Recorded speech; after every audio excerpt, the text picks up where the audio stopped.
Malo le seifo maua ma le langi mama, malo le whaantoa le lilo maiava, malo le pale Samoa, le tunu pele le loto, pele le nganga I pele le mafufau. Ile le vai ngole afiafi, ina ua, lua minuti wate nei le tu lai fa, ile tau tua fa wau, o le tau tua fai pea, longo puia li ia ilo pa ia mare mamanu o tātu wate nuu, alau Blue TV mare Purkalame o le tauta yae.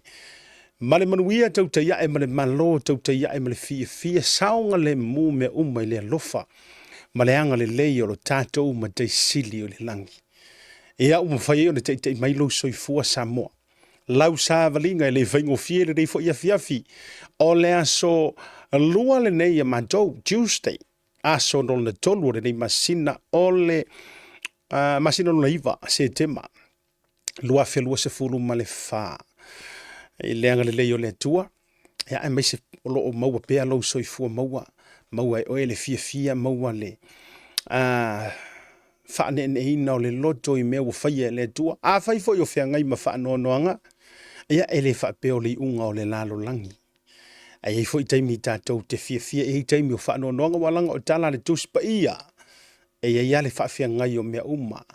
There's a time and season for any and everything upon the earth. Lon wingala. A fai o lea e sau noa maitanga tawa ai matali whaalinga ana mua perfecta ma apostolo. I la tau foi na o la tau sava vali whaatasi ma le tua musu ia le nganga pa ia ma whaape mai e ia le tu whawhia ngai o taimi o le fia o taimi o le whaano noa. Lon wingala, it's part of us. Part of life. Melea, o le tau wauna foi le nei asiata. Whawhikaia. Ya, inga yo a loa I oe whaafitai le tau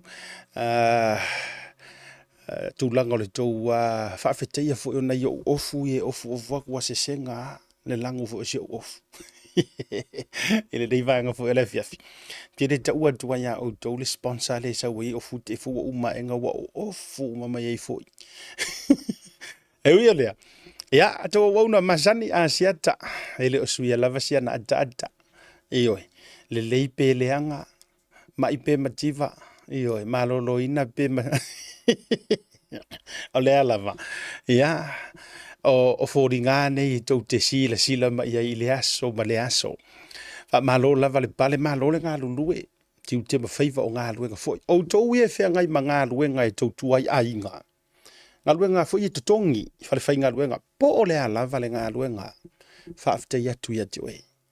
Whaafitai I lo loto a lofa I lo ainga. Whaafitai I lo lofa I matua a whai o oe o le o whanau ua whai ngā luenga tō a anga I whai ngā luenga lo lofa I matua. E le whai ngō fie le taupati ma le tauwasa mai e matua. Ia o le afuafuanga mai o le tausinga o whanau. Whaafitai ia I tātou lea ua whaao pēa ia tunu I whafo. New Zealand, Australia, America, Hawaii. Atunu o mai fafo mai o si o tātou atunu o Samoa. Tātou whaafetai I mea ua maua. Whaafetai I a onga, me se a o tau le whanau. Tātou iei le whaatalofa e watu ma le whaamanantu. Whaafetai I mea ua maua I lima I le nei taimi whaafetai ua soifua wa kōwhanga ngau mai aku hui fafo. Ai tau te le I o le tu ai ngā tama fo I le o le fangu atu ai whamai wa aia wesi pula na fisi ana pō. Ioi, wa aia wesi pula na fisi ana pō ma au whai misiruki na ua pula ve a si au tama na ua ilungo re sefe o lau la ngisi le ngā. Ia, ngō maua le lei mai kamaranga. Alu asu I kamanga koe fangu akur ki ngā kai au por kama ai whamai tango esu e wa kai minga o lai mo ka inga mu vantur fa fonga le tunu tano se utama esu e le pito le fala lili na ia I lalo le tupe ha tau sau me ai esu e kunga luas fusengi kama kuai ya fo ngalele ye le ka ole popo lunga pese o tamana yo ya to fangu ku disi kai mi I malanga ese ai taimi wa taimi na e usu va vea e usu sava vali langa fesiba mal vale on to fangu matu ai fa be mai ka lo fa sia ukama ya luia alu ia ua leise kakukupi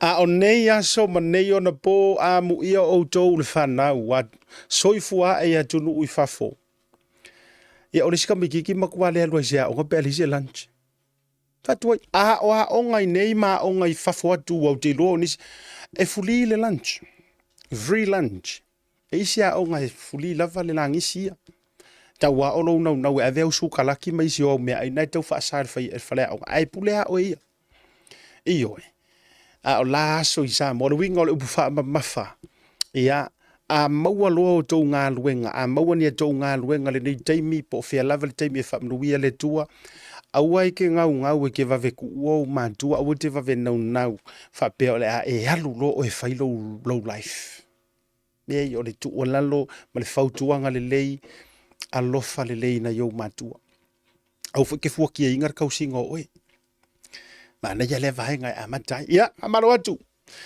sofa baru malo Yesu Keriso te fia fata lofa maofo lofa tu la matanga yo ka ko program e amaka ile osol me ale ata o se ka ko me fa le nganga ia pe kau ke amaka fu inga ya o onga mana I fautuanga ya e langi fetali ya ese lava fo ya ungo amatanga o tatu prokalame ia fa dai ba pali I fa malele fa si uru ma miki sa olele yes o langi singa ale nava mai nai tango fa uma mai sia ukama ba ile me aina le no tango yo fa ye sa ai kaya ku sa lai wa manatu ya matua a tonu e whainga tāna e alu, e te alu ma avele le uru ma le miki ma le nge ia a por koe au whaafanga.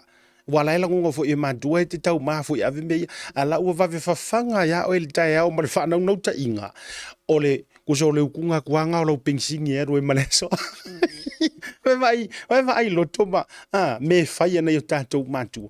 Mai karo whai se au kama.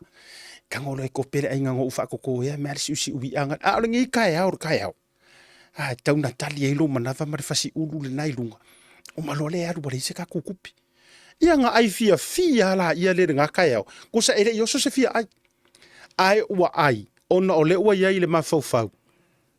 O lo malo si ala le la fanga kur ke mingei. A kar malo longa pasi nga uka alo fu ilele fa prepalare ko lo le ofu. E fika ka masesa iai. Ia, o le ala nana laina wa mai ai lo to le amatango proklame.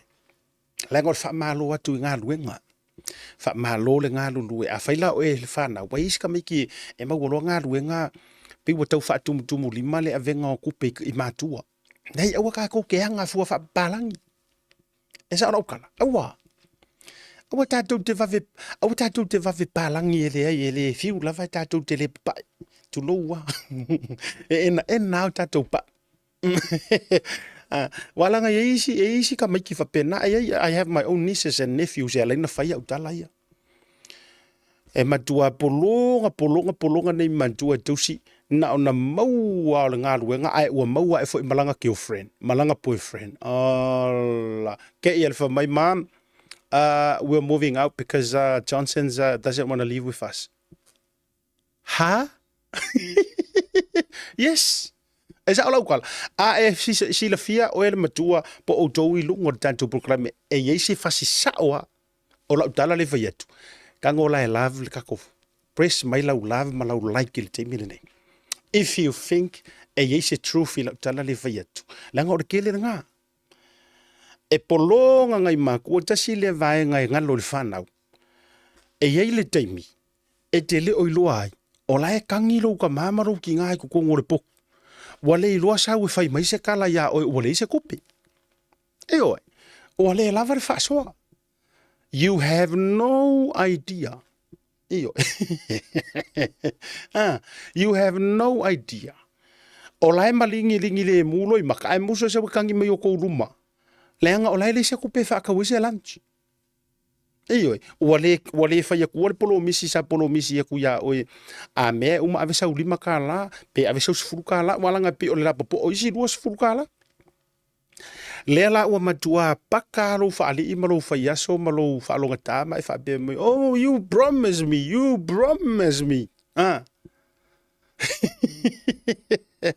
ia ai ngalo ia tanto e fo te me broken ile promise ai one o tu mana tu fa pena nga uma e rola ia le wa maua nga luenga le fanau a wa ke miringe e maua e nga luenga le e muri mo nga luenga a le vanga maua le wo le vanga maua le pe wa upunga o le pe wa o ai si upu sa fa nga tu atu le pe ole a le ro le fisi o ai si upu sa fa nga ina time e muri la maua nga luenga a le vanga fa ka kasinga upu o le ta pia makua ku ra ka ngai role o le pe ni o fa sau ka ari kamai ka i o fa sau ka va ai wo to si le sila i upu na fa nga e matua fa nga le upu o le ka ya e umaka ko o mai tatou te ilo tonu le fa winga ngol na me ai se focus pe la utala le ngola fa ma lo le o fa nga ruenga a o le wo te ia wo fi o ke karanga ko le vaenga le ma fa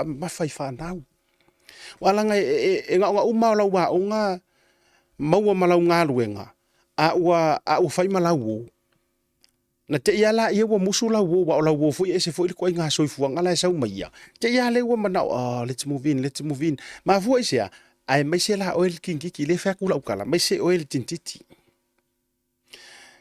langa fo ile wo ai wo la marka la wa sa fo ile le se ele e fai o le i usika i fo i nga ma ko ile ia lu se a onga ai e ngaula mai lona se full tas tau e ole fui sa ola natu ma ai mereka miki nga fai me nga fai fui mai nga se fulu ka usanga le la nga mana tua uma upuia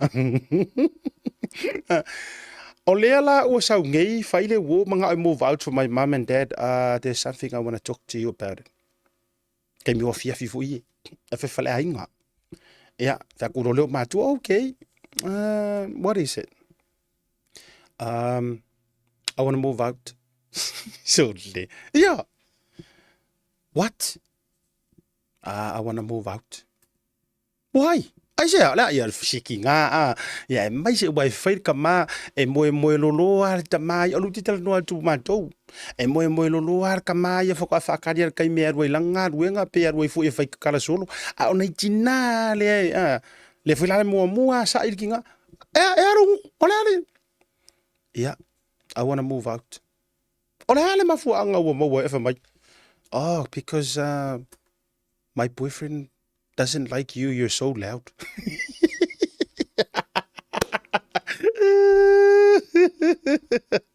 Yeah. Yes. From my because my boyfriend, he's Tongan, he's Fijian, he's Cook Island. He doesn't like, loud mother-in-law and ai kako ia nga. Ai ka sia le mela I kua le loud le mga or kamai kiki mar kiki le movai. O le manera, o le mane langa le ua fai ngā ruenga. O solo ma le fialu le ua aruai, kangi asiki ngā. E ui le fai ngā ka, e ho ofo le kauku, me roko inga mar kau ka inga mua, ia ua ring kau ka inga mua ngi usila, o luti tera noa tui nei. Waku mai roi runga mare waku mai roi runga mar kama loa ia mar kama kau pa ulonga i e kau mau waku de ile ipuki e pa kau pa ule ia mai ia non sur fa lilu i me nga kau so ku amaru i fai ode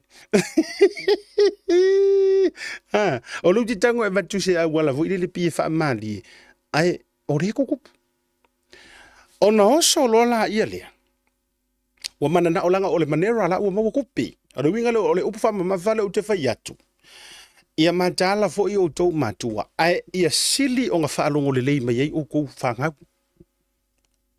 ele fia mai la ukara lea ia o ele si lea la vea ele melea ia alu loa tu o loa e whailo na lotu ele makanga ole kau kila makanga ole introduction na reo kako poka la mea reo oso inge kako kamai whaasoa le lei ia kuro sau ingaru alu e whailo loko alu e ia o wa masaa uma makako kala wankako ui uma mai meia uma enga ele se ya upua matua lenga fo inga mua I loe matua meia nga o nga faale kongu o nga ruenga o pingele ale no fa yatul fa sole ele fa pe nga koe va yoko koe li mai o nga o sesi aku langa na mafua na toi lili mai.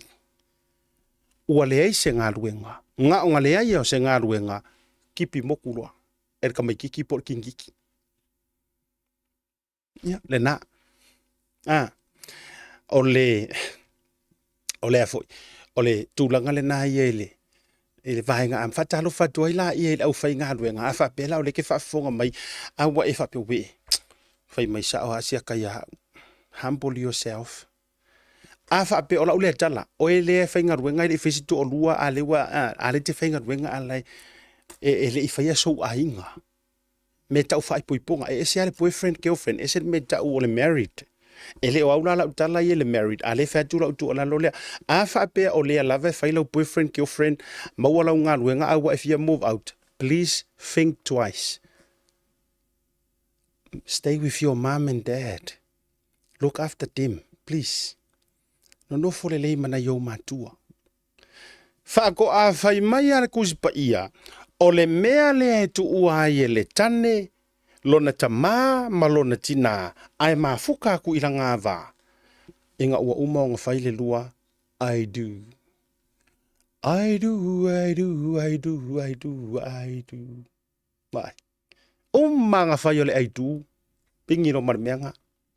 Ai mo le nei taimi a o fai lau boyfriend, girlfriend. Girlfriend or a roommate. Well, isi ngā mea o fai ngi for my, I'm moving in with my roommate. Masangi le lei ya se to finea evan mea.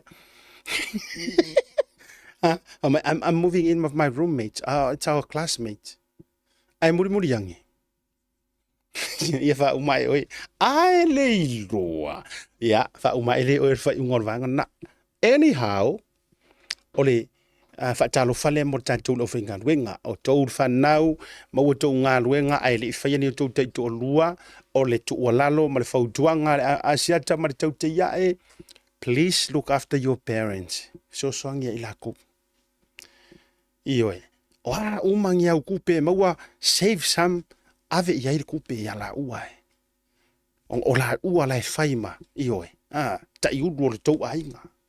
Se i ofo kai me ke aloi o ia waru e fai mauru le lua ainga fa kwa amaka fo ile nga fai wa ala o ia lau saving man kwa la fai se o ka mai saving atalo fatu inisio o to ele o fai nga ruenga la ka ko o mai la vai nga le fai nga ruenga ai o ila tone o lo la to fai se nga ruenga silio na tawa o le fatu ai nga tausi e oi fa after tele awa foi aua fo ina i o tou wa ai mama o tou ie o e whai ngā ruenga. Ma tou o maiso na tele a tou talai na i o tou uso, tua ngane, na i o tou tei, tau ainga, le ngofo i whale e whairi whaku ainga kausi. Na mafua fo ina ele alu o e te whainga, o ina mafua fo ina e alu e te whainga ruenga i tele nofo le whale, e le ma whai fo inga e whai aki uke i e whai whale. E oi, e le ma whai na e whai a. You can't. Yes. O le alana ngā e lenga whai atu fo ila teia tala. E ngā lulu e a mea uma mo le lelei. Tangor kala kuspa ia ngā lulu e mea uma mo le leo ila tau o ea lofa i le tua. O le alana le winga o le tala. Whata lofa le e vatu mo o tau i e whai a le tautua ma le fatu a inga tausi. Ma lo le ono sai, ma lo le ngā lulu e. O le sika ngaka ia e le leia e ngā ruenga wha ofisa a o le matua le tu mamā tu tonu o lona potu. I'm coming to you, I'm coming to you. Le wha kura ukala. E se alo le lei lau computer. E se alo le lei lau ofisa. E se fo i le poto lau mafau. Ai mafuanga e le loa ngofo le fale fai se fe au le lei le fale. Le ngai le o sau mea lea awa o le sia mo pingi o le tu mama o ke mosu e fa ngale pula fa na tu lo le fa fo ngale tu ai nana o fa yetu le ngai sa o kala le fa yak e ye le sikangaka e le so ma fa ku langa le academic o asi vai ngala mama fa upu ngala ave ka fa mama e ye le situ ai ngata e le ni langa onga la ka fa mama nang tu tip ke fu ile upu la po sa o ya ko asuelu expensive word for mere wa makari me E ele stangata ele le ni ana o ngai le mo wai sanga luenga a ole kuma maya. Ole tu maya. Ioi. Ole matua ele nga sepu se mea. E ke savali e clean. E ke kamia ku le horway e clean. E te tamia tua fale e mama mea uma. Le winga nga le lenga fa kula ukala. Ai le sika ko kama ma le sika ko kenge. Mati mai malesuki. Can I have double cheeseburger and triple nuggets and a big bucket? And can I have please, I don't want the aka ai a kofula ai se maonga la ai ke se longa pokua kulo ai ke le fa kulo ngaka olla kanga me le fola lunga usa ke le fa e ke le fa kulo ngaka la he ai ai ke la ka usa se me ko ku yo vai alla ola ia afu palasi I ofu cheke nang po le palasi solo ka ele nga solo ele va vea vantu le ka kikia solo ole oka le nga fai o le driveway le drive through ole oka le nga fai le drive through at McDonald's can I have a two cappuccino and one latte and oh my good boy oka Ia nga. Ia I loa la ese uma mea dadouti.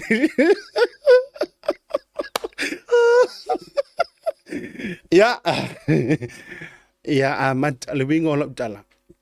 O lau fatalo fale. Awalange I o kou a amu o kou ia fai ngā ruenga ofisa. Awa kou ke a amu ia matou ia no fale. Walanga o la inga misa o misa ia kere ngo falongo pe a misa ngiri kenge fai ngā ruenga. Malonga uso le ngo fale. Misa anga la utele le fa tu la utala. A misa ngi a fa ko ngi ia si kenge wai pie vai ma wala lo mai kai ofisa. Anga I kenge le ngo fale. O ngi la inga sunga. Se ma kwa kuai wa mafua nga kuai le me ai wai kele nga misa o me ai. Mafua la nga kuai le kukas kenge le au va manga va mai le ula le. Wa mafua. O orenga kilingi ai mal poku o le ngalu.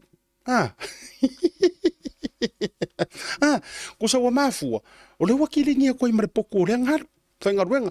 Le la au sela solo sa wa lola ia fa le kuka le la manga va me masi au le. O le ai le ivela kuka o kelo. O me nga fai. Fio lai sa wa lo maritala le. E ke ngofo le fale le so a ko ke le fai nga ruenga Alu mo si akilo poku awa ela kuwa mama na loa le e te le se ngā ruenga nga ka woki ka karini fale. Ia wala ngai fa benga le misa ngare fa. Vai. A fa penga. Siling so sa ruenga. Siling so sa ruenga ka. Le talk la le ka ko le big talk mai lunga I. Onga o le nga le morning officer. Ngale wake up Sa oi ori si kamaro vai fako anganga kamaro lui langa kamaro la rei paka anga usu ko kamaro langa mangar kayao pala sila lo akol kamaro good morning plantation wasau kama moi la no le sila so akwa ke ia mar kamaro faki mai makoko kodi mai sidungo ele mase garbu fai anga la ar ka malo la o le wala fu le safari kai ko ke pa mar ka malo ku la manga good afternoon plantation la aru kam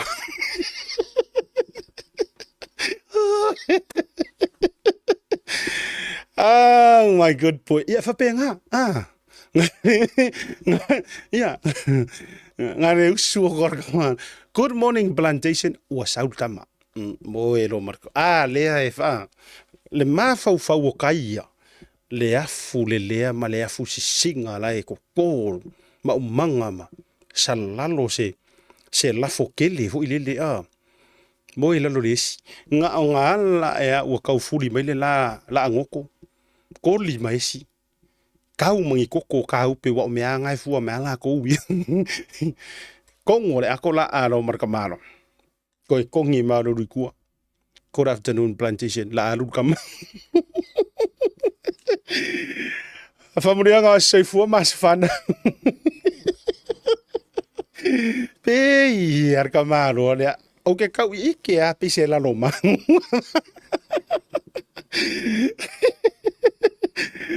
Tato ya sei fu mas fana u de vanga ole afia Famunianga ole as sei fu o shiwi wan ya kakafio la ya maka fo ya ingei upu fa ingaka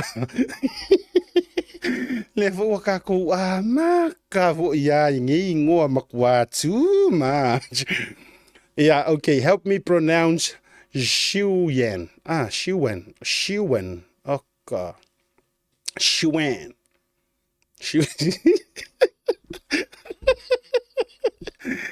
Manuela tanga lo sumar valu tau sanga ali isuan ole watau mapeva mano ulo foi vali fono ti turisi tau mai po ai pronouncing ole ngole happy 18th birthday Isuan or my stars love from your brothers Constantine and family and Ronald sisters so your brothers is Constantine and Ronald right sisters Oni, Elizabeth and family, and Letitia and family,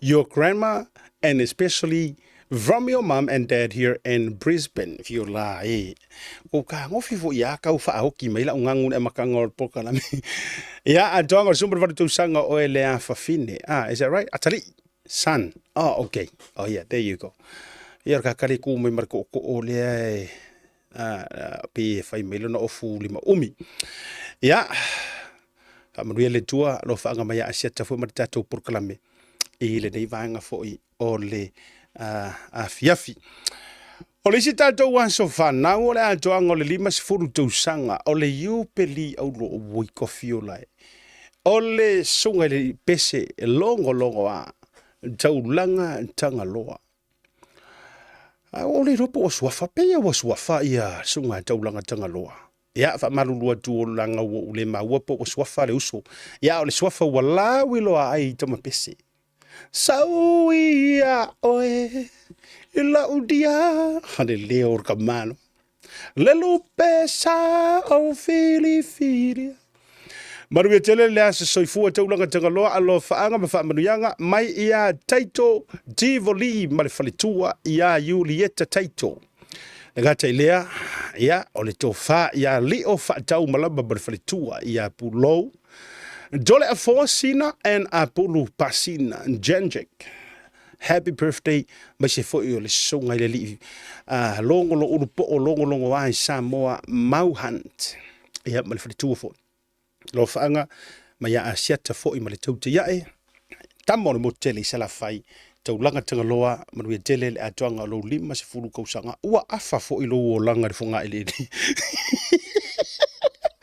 iyo tu sa a lima se fulu tau sanga le tangata ua tu i le tumu maunga lo no winga e tele to te pa se me mawurunga ai ole a e te pa i la lo le a sauni to fo i mai lano Happy 50th birthday brother ya tilo fu swafa ya ala sunga le pese longo wa pau no tato boy praise the Lord ya wale telini tato wa so fu ma so fa na patalo fa tu e se uso to fa vave damale ma ilio le mafuta mai ia ina I waira rapa ma tausi lo fa tu telefo il proclame se uso ia tanga loa fia manase ma le tanga loa real estate il dei fu vaenga o le fiafi mai se foi ia o le tina matua ia le sina o lo mai moa ma ta oto mai inai piwala po Seattle Washington dei vaenga le fiafi mai se foi na tu fa fine ia ever after mai se foi o le tamaita ilale le ia Melissa ma le tutonga Ia maiki le dei vanga fo o le afia mai se fo o le fanau ma lo la vale on sai. A dalo fa tu to fine Anastasia Ahi McFall, tasile o te tai fo I e te whaafiso tai ei, ia I tūlanga o le tātou mitiafu I nai Brisbane, pa e umato e update tatu na inisi o vaenga, ma to e whaasao atu. Ia na inisi fo I o vaenga, o tātou information na le isa o atu lea soa na nafi. Whaatalo wha mo wholo whatua I le to tele o tātou umalava. Ia, wo ma paanga. A le tātou Blue TV ma le tauta iae. Ia, ile nei vaenga o le fiafi. Lunga o le tātou YouTube channel, a me se foi o le tātou Facebook. Whaatalofa mo wholo whatu. Ma ile tala le stangata le au ke kepa kulo I langa kōmengi. Ale mea le ina ofia ata. O vai atu loe whamai. Se weke a ka so o ilumoga o ka fiolai. Malie ia. Malia ia o ta itai ta te fia mo ta mata ata. Ioi, a whai wati ngā iau mata. A lulele e pūlolo ia a fumaripuri. Kālo whai. Oi ka fiolai. Ma ai la tātou ia I le tu ai ngā whale o langa lea. Whale o langa lea ta te vai aduai. Fia lelei and a thea neria. Fia lelei ana ia vai. O ke fia ka ukwalo ngoi lunga I. O fia lelei ia ele tio ala langa o lowi ngoi te fia lelei. Fa upopo ai la tamale ta o fia lelei valea. Fia lelei valea neria. Mana ia la le o ke fai akura. A wai pese ngo se teine.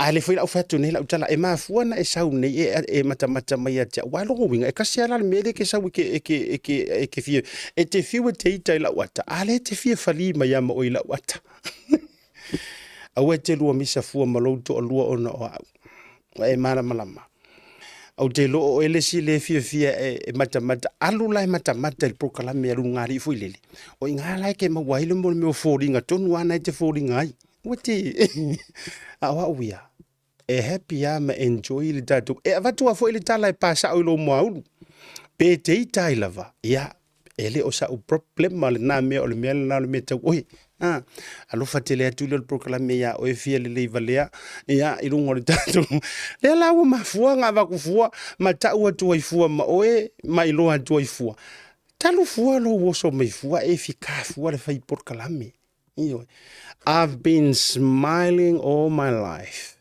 You know, I was born with a huge smile. Or kalanga si uki ngang fai mai. Te lo e asiata si utama. Nga o oea o la ufanau. Na e sauru li lalulangi ne e mai o e afisia tunga ai ola se smile sau ata. Ue fai lai ai. Ia le nga. Ai afa pia na e ola mai a o e te ola faa uu. E te ola mai a o e te faa sa uu. So e ai wa e matua e te ai u. Sau ai tua le ai u. Tu lou ave ese umaloi si upu ai wha upu u. Ona e whea lua ai u iana ia le lungole ne whonga e le. Ia e vele mana i ole to tele I lantou ia. Tasi lea vai fofo le mea lea. Tasi lea vai ngai umielo soifua. Tasi lea vai fofo. O le fōlinga la ititi. O le mata ata. Malia ia. O walaku I Amerika. Mako wheloa I malete o tele. Sikeke umai e whaasa uafea. Mato wheloa I amanai nisi fo yo. Ta mama tina matatou fans for mai. Wow. You are young. O kiri ka uala ia yo kau sanga po o lima sifuru po o sifuru. Mai. O te whai adua li o lungo le TV. Ali pi te matua o lo le titi. Well, now you know my secret. My secret is he keeps smiling, keep shining, and knowing. Ia wha umai ro la ia. Tasila lea. Ia e mata fia. Ia e fia. Lea ngau le kala re kusipa ia e fia lava oe ia Yehova. O na whaia le e ia o mea e manao iai lo loto. Na vailai le manga ia. E whataua fo ila lau mata fia. Whataua fo ila lau fonga fia. Tatoto wha umanisio tatou public notices. Mo tatou uma lava lea I Yameltone. Waikato ia manu e la tala tatu I Waikato po pitonu.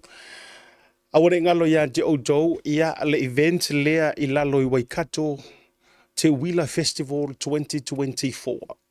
Le watu ina tu umala velunga le tato flyers le nei. Ia tūlanga o tato wha moe moe.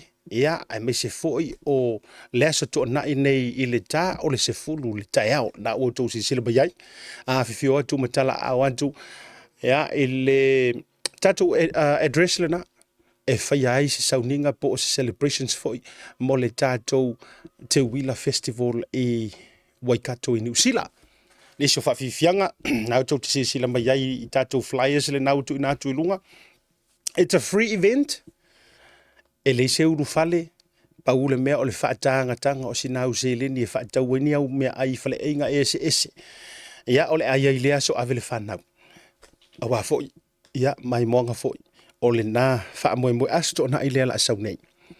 I le tato address, sila ne I le tato flyers le na uatu. I lunga, o le isi a tato wha silanga lea. Ia o le tato dina lea le sa ilinga malo. Le whaatau nuina I le aso tuana I nei fo I lunga nei au gilani. Ina I le Oats Club o Tahu. Numero valu Our Street o Tahuhu. Da o le ono I le afiafi anga I le vailuanga o le po. Ono se fulu ta la I le tickets so ta I tatu numero le na ua tu mai I lunga o le tato flyers. Ia mo nisi e hafifio a due lango manatua. O le tausele ni umalava e mawhaio na baua.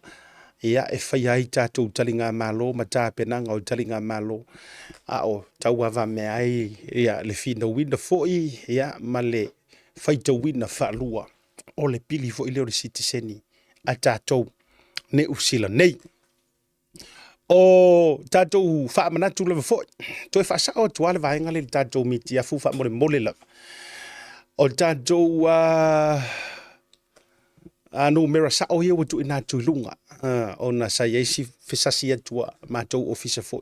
Tūlanga o numera Evelina maritangata yana le numera o le numera a Rosa o le ofa tasi tolu ono tasi valu tasi ono iva male tofine ya Anastasia ofa o lua tasi valu lima lua lima o ila to umala fo ile le e afifio malanta lata ile south side ia fa so ta ila le tofine ya Anastasia mau hai tatou mitia fui o le tauta iae. Ia mai le vaiaso le nei vili ia i ta ofi pe whaatau whaasino atu le address e diru atu.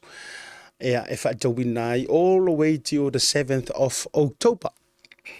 It's a special, ia, wa fo i le whaasahau ni malanga atu fo i tātou whelo iai. Ia address o Anastasia le na watu ina tuilunga.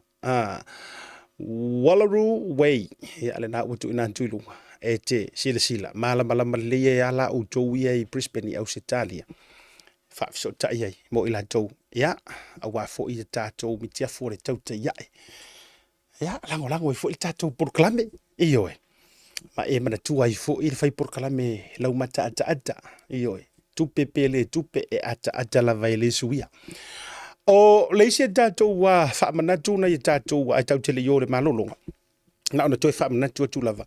Ia tātou fast supporters dinner and corporate dinners po festivals tātou amata mai a Queenselani le ua lewa ona whailo atu ia o aso nā pe ona saunua mai le laulau a whono I le asona nafi o le ua whaamaunia le fio mai o le fionga le tamaitai pāle mia ia e maisi o le taitai whono ia malnisi o committee ale party po le fatu le tosa mo utasi fast party le ole afio atu I Queenselani fa tau so lau o tino fai vili so taita tu numero na tato feilo ai o te yai na le o te luatu ia e so swani le fongaina ma le fionga le tei fono po le tofa ya upipinga ma le tapuala ia e fatu teia fo inisi o tato fa mo tato te yai fa tasi la vaiaso ye fa mau ai fo I lava noa tātou te lulu lima pu e se tātou wanta.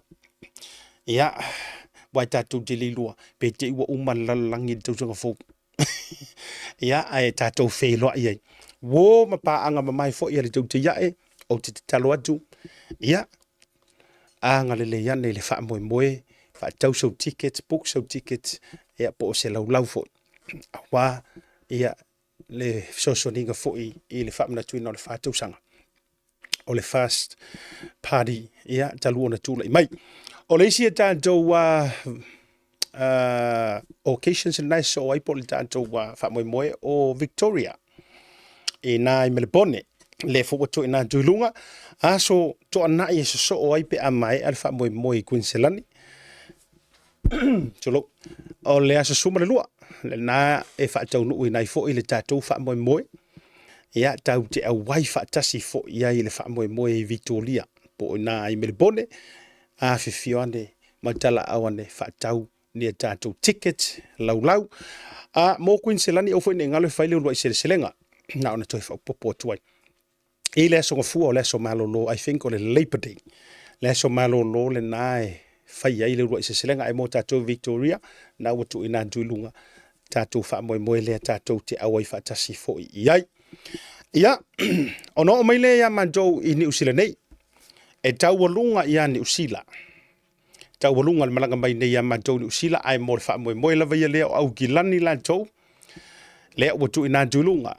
Mo tātou nei au gilani a toa, me se fo i Hamilton i Waikato, i lunga i North Shore, ma le whaasolo atu i up north, ia le utu ina tulunga vili tātou numero utu ina tu ta office au lau pe ta office au ticket au wā le whaamoemoe o le whainga malanga ia se taimi fo i o le la vaiaso ia awhiwhio mai ia le komiti whaatonu o le wha supporters i au kilani se i o lātou whaailo ia pe ua confirm mai nisi o le whainga malanga mai sea le whionga fo le tamai tai pā le mia walanga o le whionga ia le tei fono o le sunga le auli le mali toa o lea ua confirm lava neia e awai uma mai i malanga ma lava whaataamilo i Ausitalia, Amerika, whapea fo i la New Zealand. Ia si vanga na ai le whionga tamai tai palemia ono le pisi o le sketcho manisi o fufuanga whaare malo i taringa malo i Samoa le ala lea ia e to be confirmed i nisi o se tete e mesio pitonu o le a fea. Tatotu malolonga a fo i mai. Tatotu news update.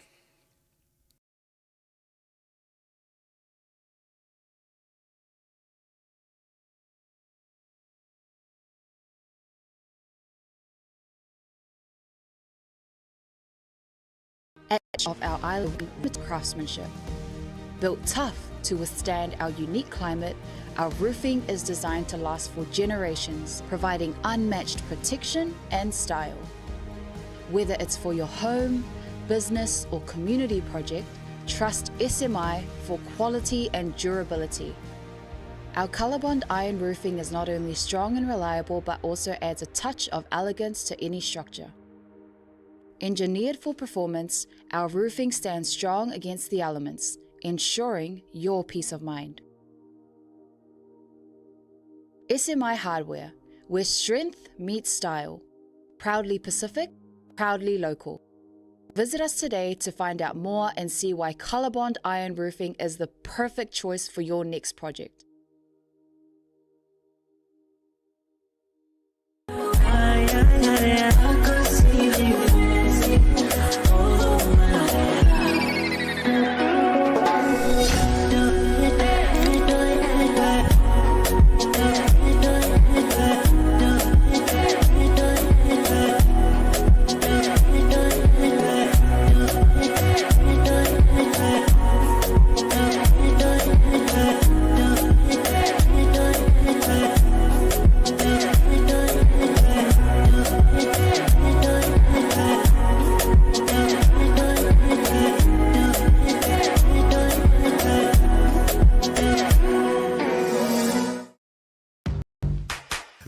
Shop in Monteville can brighten up every aspect of your life, from interior to exterior. You can change the look of any project you have, from auto to home, around the yard, and everywhere else. Bring color to life with our selection of the best paint. Come check us out, because we're more than just paint. We got bush knives and a whole lot more. We're the folks that will help you kick that drab right out. So come into the Color Shop in Monteville. Call us on 25577 or 215 527. Drop an email to cs.creston@gmail.com.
Talofa lava. Tasi Market is here at the Mangere Town Centre, the heart of South. Ibele wajile uanjoe se furu male 2 minuti o le jale o le jula e lima le tautua wha walau Blue TV e mai sur proclabe o le tauta ia e le reivanga o le viavi. Monisi le whaafisiri mai i le lua se lau le tu ina antu po le tau o le teipo po le tau o le lau o le tangata tu tasi. E lua se lau le tangata tu tasi. Tu sala e lua hafe le tau o le teipo. Ai se furu tangata i le lau lau. Le tu ina antu i lunga le tatu na tu sisi le mai. So, ai mangingo ari i le 200 per person. Ia alanga o la unga luenga lea. Ia e tau foi la unga luenga o le faa so ne atu faa mamlama lau tele. So I don't mind le fsili nei tangata i fsili mai.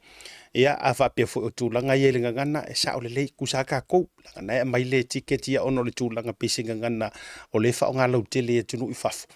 Ai e lua se lau i le tangata o le mea lai fai. So engia ukanga kasiko sfuru. Vada jainga. So engia ukanga kasiko sfuru. Ia mawar tau lau lau. E tasi. Pea wha pe to sfuru tangata i le lau lau. Ia a wiki ko ngia fwe o ia iskanga ka ai paule mea make sure. La wala to agree fa tasi. Tatou tatou fa tongi tatou lau lau. Sa o loto mea ai ma mea inu, tau mafa ma mea inu e o ai nisi vaenga o le alcohol. I think na pau le vaenga le sa wha lau iloa mai le tūlanga lea e available le whaatau. Na o le tama fo i lelo le spirit, mea malolosi. Na o i la tau e inu whangu malolosi vatu le, ia a o lesi tūlanga i le pia ma tūlanga whapena tu lou whaafonga le atunu. Ia o lai include tūlanga a mesio mea inu ese tau mafa. Ia o tūlanga lana, mo le tau wha lau te leina o le mata upule. Le whaafsiri mai ei nisi. Ia, e pule lava foi au foi nei jo tau fua te ina whape. Mai how come ua rua se lau le si vaenga, ai se lau li masfule si vaenga, ai se lau koru le si vaenga, ai rua se lau li masfule si vaenga. E pule lava, ia, le komiti whaafoe ia. Ia, ele la tau foi, whaatou whala. Inga, ai lau au le fiso, lau o le tolo. Ai ala e tasi le maunga yolo. E maybe e afuanga whai e isi whapea ona e le tele ni lau lau ona le space. Ia e mafua foi ona tautu mai lalo isi o ngai koe kiki lua afe lau lau o i lua se lau e ofi tonu o whare te tele. Ia mafuanga so e whapea na ale whatou whala inga nei tangata. O lo o latou mua awina po o lo o latou wha lau i loina ma fiso swani. Ia e tai moina ia ngā luenga uma. Mana tua mai foi. O le wha moe lea. Ai le ngata le wha mana tuina o le whātou sanga. Talu ona whātuina le vaenga wha upwhai le whātou tui le tusa mo utasi. Ai o le aunga o le isi vaenga o le wha moe lea. O ni se leni uma e mawhai ona maua. O le a whausi ai. Se no fuanga foi le tūtu tonu. Po se headquarter. O le fast party. Ia, e whai mawhatei i ngā le tātou headquarter fo ile wālanga ngako headquarter malawai pekesa. Tausanga wa tua nai, tau mawhai mainga o le HRPP i lantou na urua i whaatuina le avanga whaapwhai le Human Rights Protective Party. Ia, sa kako headquarter malawai pekesa. Ia e ona ua sau le wholaunga matulanga. Ia ua sui manatu sui langona, ua sui whainga. ua sui ma pule'aga ia o le mafuaaga la lea ua afua matangi ai ona lilifa nisi ua le o le sa'o lea na sau ai ia ma mafua ai loa tulaga ua tula'i mai lenei taimi ai ina ia silafia i ma tu'u iai e le atua se loto fo'i lele ia te oe e iai le mafuaaga o nei tulaga uma mana tua mai la se'i fai atu tula'uia tu'ua lalo lea o le ulu ai kaimigei o lea e ui o le tausaga muamua paea'iga muamua sorry le paea'iga muamua tula'i mai a le fa'atuatua i le atua sa mo utasi a o lea o le a naunau ai ma le vaega fa'aupufai e te taulo fo'i ona fausia ai ma se nofoaga tutotonu o sau ma'akogi uma la po le a sesege ke kogia i le fa'amoemoe lea fai se kou laulau fai sau siva Samoa po le halava e le fa'apeutifatu a mea but every coin po o mane e te laulau sasa'a ai lou alofa i le aso ma fa'amoemoe uma lava i le lalolagi o lea fo'i ua togi lau ma'a pe ua asu lau palapala vatu le fa'afofoga le atunu'u ua asu lau asuemu ia ua su'i saulau valaga o upu ia e fai ia le aganu'u e uia o apa ae alaga o le fa'atofala'iga e fa'amatala ina ai lou afu o lea ua su'i saulau e fesoasoani ai i le fausiaina o le ulu a'i ma o tatutotonu o le vaega fa'aupufai a le fa'atuatua i le atua sa mo utasi o fea la e te toe fea lua i ai lenei soifuaga pe toe fo'i pe gogofo i niusila pe muvi amerika pe muvi australia muvi Samoa ua o le soifuaga e fa'apena ia o le te fea lua i lava ma lou silafia sa togi la uma sa kongi la uma e le fausiaina o le maota tutotonu o le vaenga fa'aupufai ia o lea ave i ai lau lango o le vaenga fa'aupufai ia na fa'atuina mai i se fa'atofala'iga alofa i le atunuu ia ma se fa'atofala'iga e mata'u i le atua ia o la'ulaga tautau le mau ioe tulaga fo'i i le vaenga lea te ua fesilingisi pe mai o lea le what's the reason o lea o le it's a celebration o le atoaga o le fa'atusaga talu ona le fa'atuina i le atua le faiga malo ia e ala i le palota le atunu ia le gata fo'i lea o a ni se lenia maua ia auā le tauavameaina o se ofisa tutotonu auā aukele iloa ia ma ele i o fo'i se tulaga o sa'u su'esu'ega po o lea se kaimi ga fausiaiga ai le mau kai pekesa ia ai pena fa'afefia fo'i na fausiaina pena togi ma'u mai le to'atele ia po le mea ga mai ai se legi fo'i ia wa'alaga o le taimi la I have no idea a tonu e alo fo'i ia po silfia fo'i le to'atele ia mafai fo'i na fa'asoa mai ai o le manaia lea ia o le tulaga lelei lena o le tatou ma'atogi ia i lelei fo'i vaega o le tausaga o le a fa'asavali mai ai remember lau tala na fai atu ana nafi e fa'afetai i le fa'atulaga'iga mai o le polokiki legei vaikau fa'afetai fo'i le movement ma le tula'i mai o le fast o le uiga e laiga o fa'afekai o lea fako'afeala ai tatou Samoa kakia ia Samoa ia kuhui fafo o leanga wa le vaaga soifua ma feola na matou mai fo'i nei e mau ke i faiga fa'aporokiki ngei yes no usau fo'i ia ua ukilokilo i faiga fa'aporokiki goka gegefu ae o tavai atuga sole e lē ai ali'i o le pawa e i lima o kagaka o le fa'alilolilo lea sa mumusu ka'i ia ua iai lega o ese aku ngei sa mumusu e ke silafia ma ou iloa sa mo do you know that sa mumusu ka'i ngei inga ua ia neo e nganga fekula ukala walanga e umia ia le pa inga tuila epa sa musur ko inga e iloa he tangata anu o Samoa o lo o nonofo i totonu o Samoa sa musu ngake e silafia kangaka o le pawa o lai o mako lima. Yes, that was the secret. o le tupua nā tia le nā. A whai kere kare kongu lau kala. Ia le lau kango koe whaalau kere ke isi.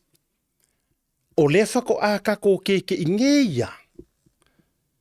Whako a ke ingeia inga ua mātou tau mawhai atu mātou ia tunu ui whafo. E kau fisosong yaku yo mako a inga. Hey, wake up. O le paua ngai lima oe lifo e pāloka e sui malo, whaisi suinga. A o aso ia. Sa le eingi mea whape ngā, wafo ilanga ngā pauale mea sai o tātou mawhauwhau. Langa leuke kalango aku le vonga ola i Samoa whaka usau ngeu o makua. Sa au pāloka fo i Samoa. O le mea sai o mātou mawhauwhau, ma o tātou mawhauwhau Samoa. Ai le i whaia le pāloka, we already know e koe fo i mea le HRPP. That's the only pāki kau kei loa. O le whaalilo lilo lalanga, ai sa manga ngā oa ia ka i ngā kaimi, sa mana oa ia tūla e pamalana HRPP. Okay. Kurui pea, tului pea mata o na yutatu tangata. Kurui pea le kamale o le lau au kālea. Kurui ai pea wala vālea la kukei loa. Aua nei o la tau loa. O le pawa sao. O le o la kurima. Wa o le mea ngau whapea ia uia. O le pawa ia lai lima o kai. Ai whaafetai. Ina ua whaatuina le ngi pāki o le whaatuatua i le tua sa mo ua tasi. Ua toe tafa manino ai a tātou tau le leia. Ma whapea i whoror ka ngā kai longa loko. Wait a minute. Longo winga la e pule aku a ule whai ngā mālo e kula i mai. E ala, e lo mātou o mau ke pāloka. O mākou e suia. Ai la kako, le ala na tupu ai lo le mea le na tupu nei. O le ala fo ila lea e whai ngā kai lava ngā kalia isi. Walanga o le ae, e le ima whai a, e umar paia inga ngei. E ia e le karikongu ai le mea lea. O lai HRPP, lai pungongo lava le mea, they refused to believe it. Now, o lau tala leo te whaia duele whapea a mea te i tūlanga o le whainga pāroka keli. Le whakapenga kausanga fau wa o tausanga yone tua ar kausanga fau a koa. Ke ronga o le pāroka ngā ngako uma ngā whamanga kore o le New Year. A maka oso lo mamiri ngā whainga campaigner ko kele kausanga a koa le la saungi. O la ula tala. E le mawhainga umale le karikongu kausanga ngai. Leanga o ka kou o le telo tātou Samoa. E tupunga mai kaka fu ile leo koma. Le leo inga o la utala le o tupunga mai ngi ngawha o koma.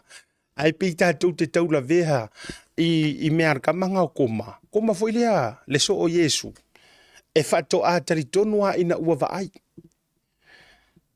E nana o whaiatu, e o mai lea so. E iaia e o la hae le o karikongu le malo le ngakula i mai ai le fast. Ea, e o mai lea so. E ifo ie o lo ua inga. E lai le o karikongu a. E lai ma se lato taritonu. Ea, e wha mai ea. Ea, o se laki. O re kau wha avalea o la audi. Kulou. Yes, o upunga lai fai. Whamai langa wa se ikia ka ngā kai kala. Tu lou war sunga lau le malito. Na ngai ko kele whamai ele ka kei feskala asia ka winga lau. Ale le alo lau tala. A ole upu le fai whamai. Langa wa wha ase e fo i la auli. Langa o la auli. E iai le langa ao o inga kango la auli e tūla. Tau te lo o tau. O le mea alofa mai le hakua le mea ngā. E maa fua fo i la na tau tala so o e lea peye ki ngā ilo loko e kangaka ai le leila na tautala ma a tautala e whaalolongo kangaka. E mafua leanga e le ia oe le mea alofa le ngā.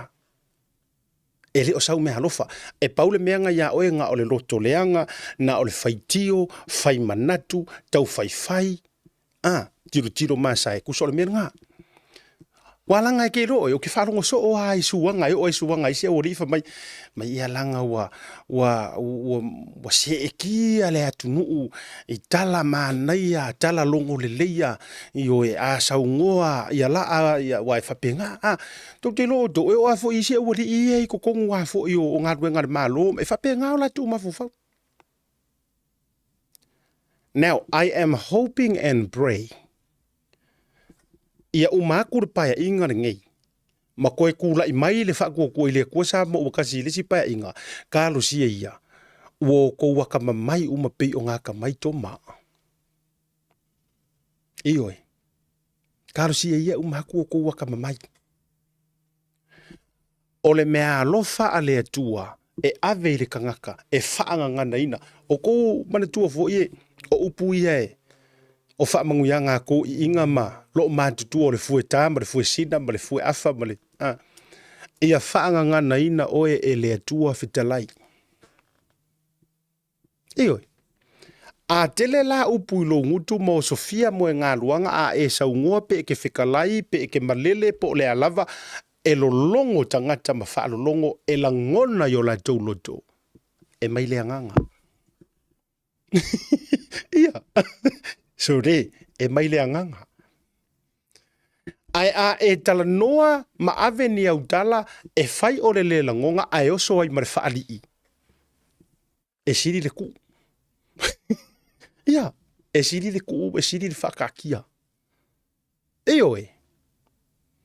O le mafua anganga la inga a vea Yesu, one of the greatest preacher. Yes, au taimi o lona. Au taimi o ile fonga ele ele. Leanga ele ai se mea ele mawhai o Natalia. E kali e malia ele loko. Ele ai ma se kaimi e ke whai kau e kusipa ia. Wha mai e ke whai kau ki sau ngoanga a Yesu nga whai. Ai rua misa ai maroko o rua. Ele ma se tala o i totono tusipa ia. E uma e ngai whai kau se whekale nga Yesu ai e whaasanga kurua pōro ko o rua. O soilo wita. Ai e iai kaimi e ke whai kau mai whaarongonongo i kala sau ngoanga isi kai kai. Ma isi ka ngaka. E uma e ai ngai whaarongonongo. Ai rua misa ai maroko o rua. You know? Do you feel me? Ia. E kau whai aku si whawhinga ia oi. Ala ua solo wika. Nge ke ia leo, ala harua ukaringa le mea lai sau. Matua hei talo lotu. Nga ke ia leo mo e maisia ua whinge fia mo e me whakakua le aonga. Ala ua whaarawe lave mai e poa pakaku. O tau maua mai leo inga o le mea te tau whai atu. O mea alofa a le akua e ave i le kangaka. Le ala fo ilale na a whaasoa mai le sunga la au le maali e toa. E la ngona e le toa tele. E kari konguinga e le koa kele. Le anga orka ngaka e ola makau. E ola makau i le akua.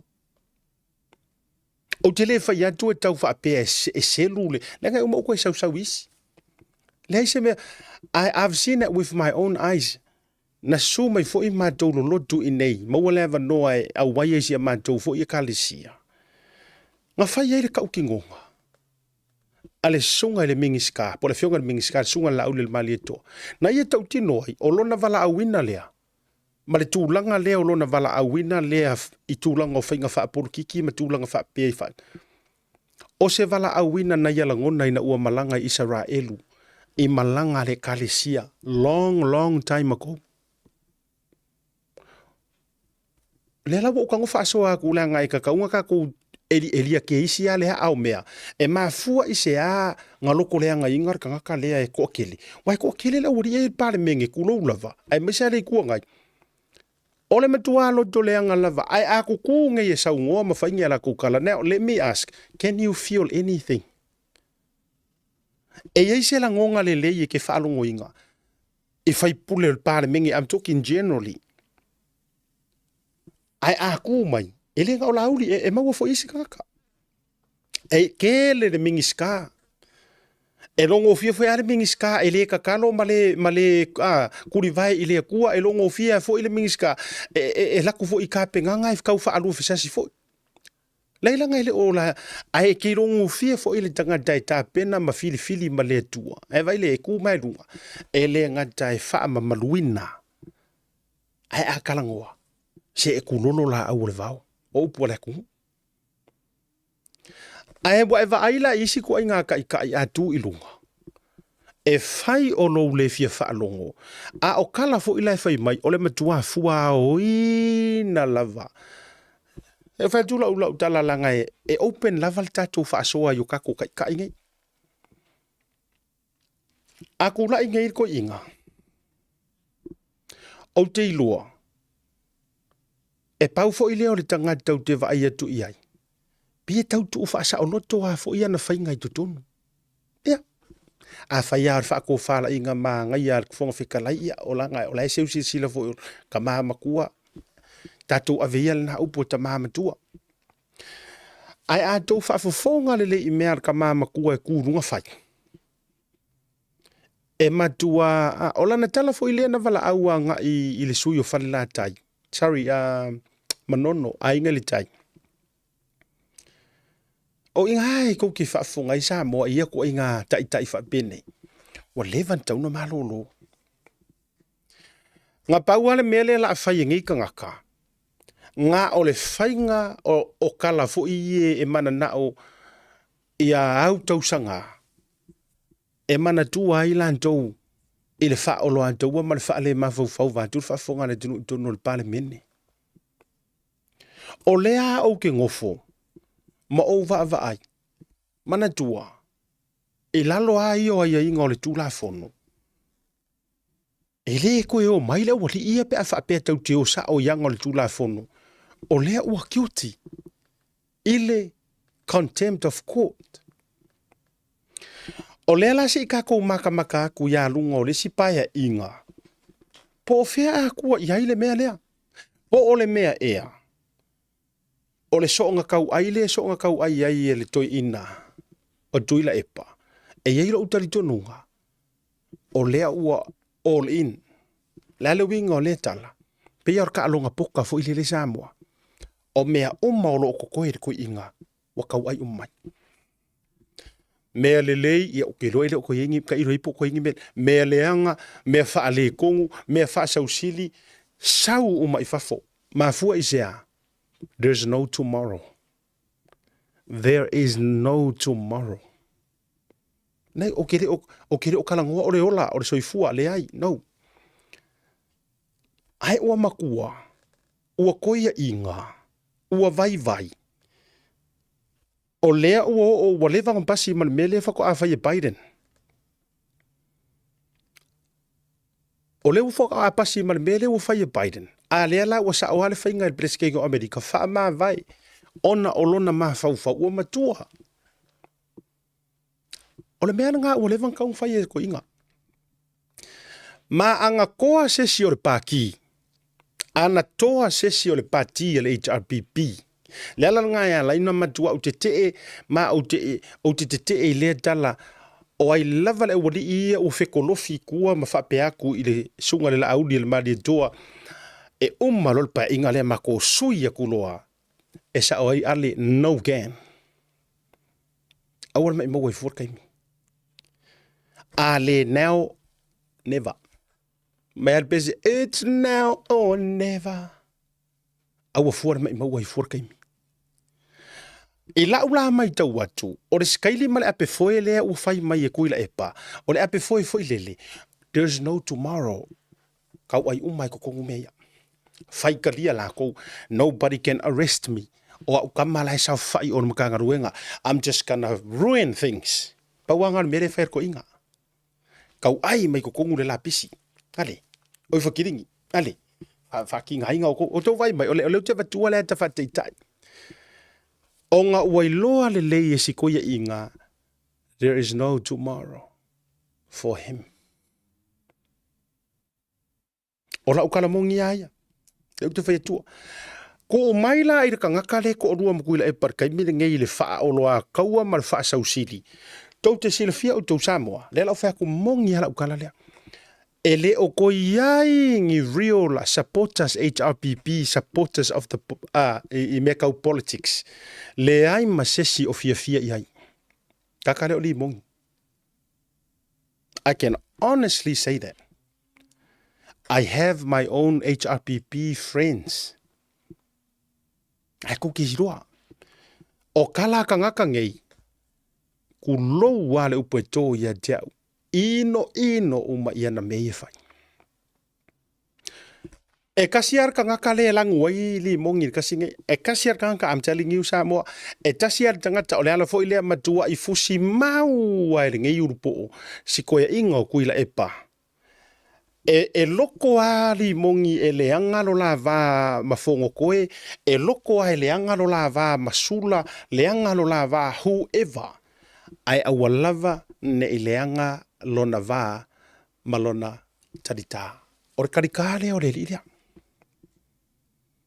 O longa karikale a. Wafoi. E alo lo fa uma po le ale feika I feo ko akele o au HRPP supporters. E alo lo fa uma de ko ia inga. Onga olanga kaukua. Ko e pauanga to e pau le o le piko filo kulo Samoa. Le mau waile li urpo le. O le ala foi le ngā, he can never and will never go wrong ya kuilepa. He won't. E ngā ke whaaleanga I ngā so ngā wā mangisi a whaipule, ala HRPP, ai le kai o ngā kango so sofa le valea, le anga o I le langu wai. Ha. Ao tau fia telitonu Samoa le antunu pele le kala le wo whaiaku wai asiaka. Tātou whaatali le aso e whaamawai ai tu le epa ma le HRPP.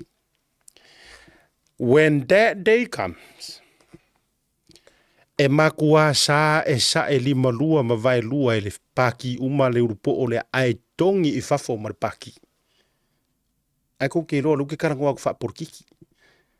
E ai uke roa whakoe o mai physically sa e kongi fafo skama le ai. You know what I mean? Yeah.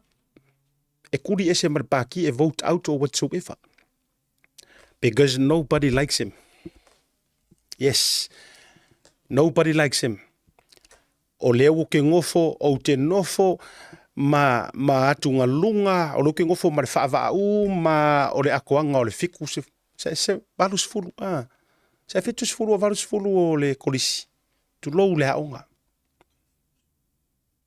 lea u ke ngofo ma au le awivi ma o le mea lea lengo ukaukuloua mea lea lenga kupu ngeire wa o ianga peleskenge I le mafukanga le asosi Samoa ai ona o lo wava ma lo ufa alo e nai nisi lava ai mese le lawalunga ya te o le aonga o le ala le ala ingo o le afia but e na ona ufa pupu atu makua ingo I ai le ko akele uma na onga ufa pupu o fapenga ia nga Bengalanga le fa doela utala e kasi ale piko filo le languai nga ko inga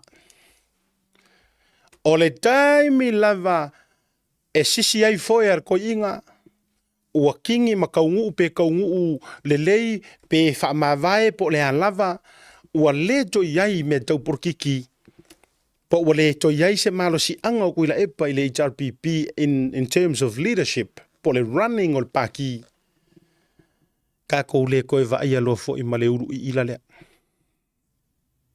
Yes. Ko ngua. E wo fa yatu. Na o taratala noa tuwa pena. Ya ai afa pe fo ilanga to tele ni sile fa mai or kolisi. E o fo le na tia ma wole na tia va enga na ma me tau na va tu le le ko fa yak.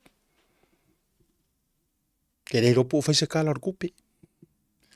Ai po walu ave se kupe pe fi se kupe ngamaua. Wa o manga mea. Ko ngua. A vo ile utu fa ya dula utala.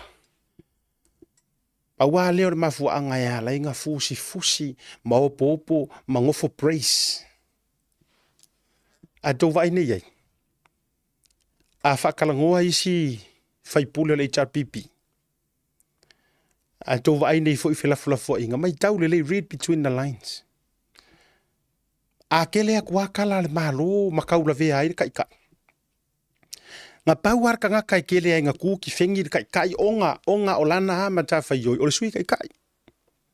E nga o nga kiuke responsibilities fo ilele wa o ia lai.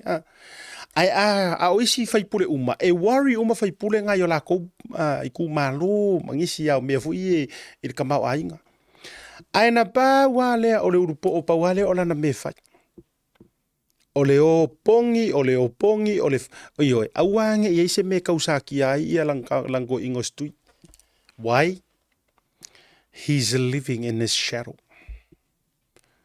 la e malu malu le ai le la wo vetu la utala le via fil le walanga ele ya masa utala fa ya tu le sa o ele o to lord fa fong because I do my assignment I pray before if I yer le por kalame ai me se fo yo aso fa ta pena il por kalame e mai foi la le nga o le tua me ke kala ngome fa so le la u fa ya tu ele o iai ma sesi o fia ia yanga me ye fa tasiare tangata le la nuai ai ua matua take advantage ai lava le to inga tangata ua na o tui lai pau lava le na o le taimi ai whaasifo mai ai ia ua le toe ua le koi kokongo le mai ai koi inga makua ua retired or whatsoever o le taimi fo ile na e tautau ai whangu e tū ai le e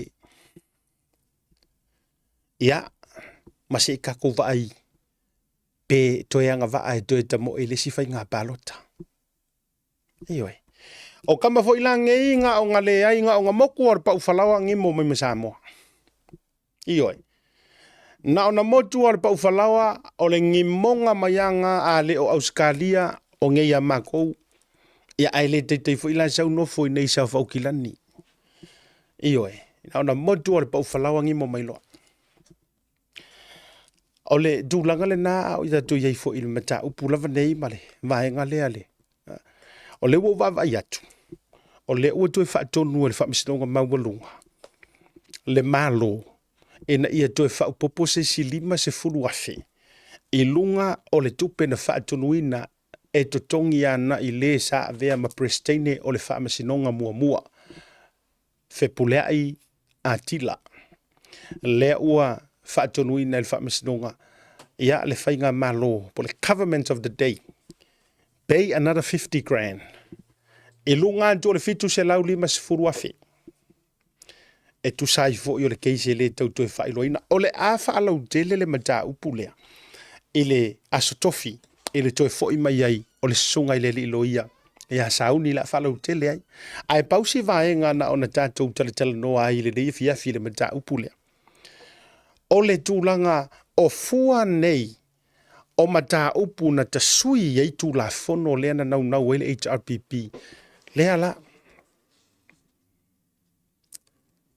Alu asi skula ki le ngalu a.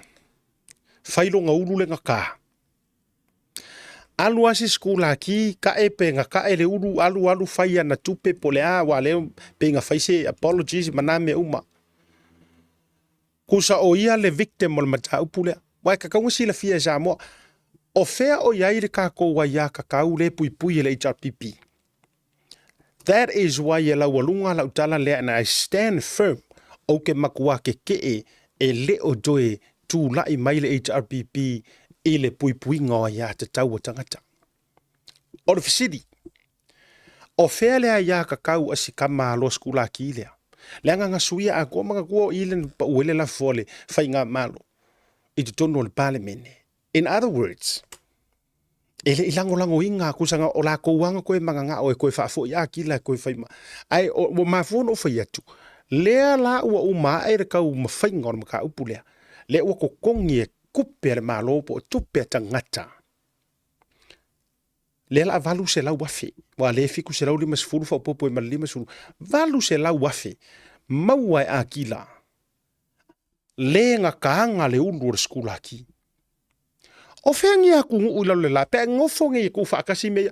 O whengi a kungu uilalo le la le ngei. E maua e sori kula fongo po le wha o sala o le nga wha o le sala i kangaka.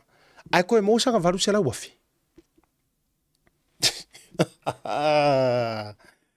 Only in Zamunda. Under the HRPP administration. Wa kou wa aiza mo. E kakaung kou sira fia. E whakape ngai le si au whai ngā filifilinga. Awane yo tātou wano mo tātou se tia ile au corrupt e whaukua inga kākou. Samoa le dunu pele le vave whaetura utara le. Awa fo inye i whaoa lo loko le lei malau pāloka le lei malau whai ngā filifilinga onga o lo mangava. O le mangava le kere ngā hoki ai kākou. O le fia ai ama le fia ola le kere ngā hoki ai. Taatia ia, kako feala mai ia ilunga. Ioi, kako feala mai ia ilunga e, fai se swinga. Awa e tele lau talanoa ma e la lau fa mai o le HRP e sa o le ama le a nga o nga fai o le paloka ka milo aku fai pule le HRPP manga komiki kivi o le lua se lau koru se lau sui antoa lo ngutu atu fa fonga na tunu ale o ko va ai mai le mele o kupu ale o ave le valu se lau afi e award ma fai me alo fai inga ua fa malo lo le ku mau ka kia ia ngai mea ai ka ko focus ile amakanga ka ko focus ile amatanga o le mea le ale amakanga nga ka ele peleskengi o fa masingonga le ulu o skula ki kai ale nga fai kala via me kai me le vele fionga tama itai pale mia ma pale mia le nga fai langa saungonga anga ka ngai yoki de skula ki pe yoki ka malea e ko ke votinga e fa fo i pel pleskengi ko fa fo i o le menga sa fa i mai ai ua uma le unga o le whaamasinonga e kioti ia akila te lo laukala Samoa sorry lava se fatu I have no respect le kangaka no leanga o ko un fidi ko ke faima whaamasingo aua ko ke wha o lima ai tau toi hatu toi soli kula fongo you are corrupt o ke repo pole hasa ukala ke fai maia yes nga fa maungia la usori kula fongo fa maungia ai nga ko sefe o ya ukamaia la ukamale o limongi le sikanga ka le nga leo kele le leo kukongu e le ngau e ko ave o ko fa sa fa ikong la ukamale pole le nga o ko kengi yangi o ko kengi ko me ka me milo fa ko ke manga ko ke ul power o fese me ke ka ale ulo skula ki ai mawana varu se la wafi o mawa se ko pele skula ki o mawa se ko pele nga skula ki e via ni akome ai nga ave ia fa ma se fa marulunga ma se kusi fa ko ese pa waranga mele le tante fa tu sa moi si le ai ki o fa kuangi kala ele fo se mea ele fo sa utala fa ya tu ele ai ma se me o fo ile ke fa mai o au tu lo wisi por kalame o fo ile te tau tala so o le upule fa mai o au le e fa vevesia ia le atunu mua tu lo wa a ele lo se mea fa longo le e ke fa longo wa e poko that's the first thing o fa ku ya ke a ele lo fa tasi se mea tu lo fa fonga ia le lo fa longo ioi le leilo fa longo e fa longo e poko ai a fa pe o e fai maia ona o lo fa su valea vantu le fa fonga le tunu ia e ko kiki ia e vai ia ko kiki e vai ia me tupu lai te lo fa tu a me ia oi ia e ko kiki e vai fa alia uma me ia tala no atu e tu fa tu e pau fo ilea o le mai e le ma fai anga fai se fofo o le mai lea o le loto ai leanga pau anga me vai le mangingo e se la o kana le fai aku o tou fai mai la o ele ke fa be mai ma tou fa be mai wala o ke leanga ka fa mai pi fa ka mai bai se o le ri ia le leve vesi o le male pule oe mau fainga koso ile langi eli se mako e kongi iai lo ingoa kongi iai fai talia oe. Ai le mawhai. O ngā kauwhia ai la utala noa. Whether you like it or not, I'm sorry. I am so sorry. E le mawhai ngā. Yes, ngā guilty a ki la whipulea. Ai toi ave fuar me ta upule to tonu ole pale bene le kakaunga koe avea iai. Ai koe ave fai fela fola fo inga kukongu. E le o se fai pule le kangaka lea. O longa fo i kua finga e le kakaunga ho o fua se pale menge karango inga. Si?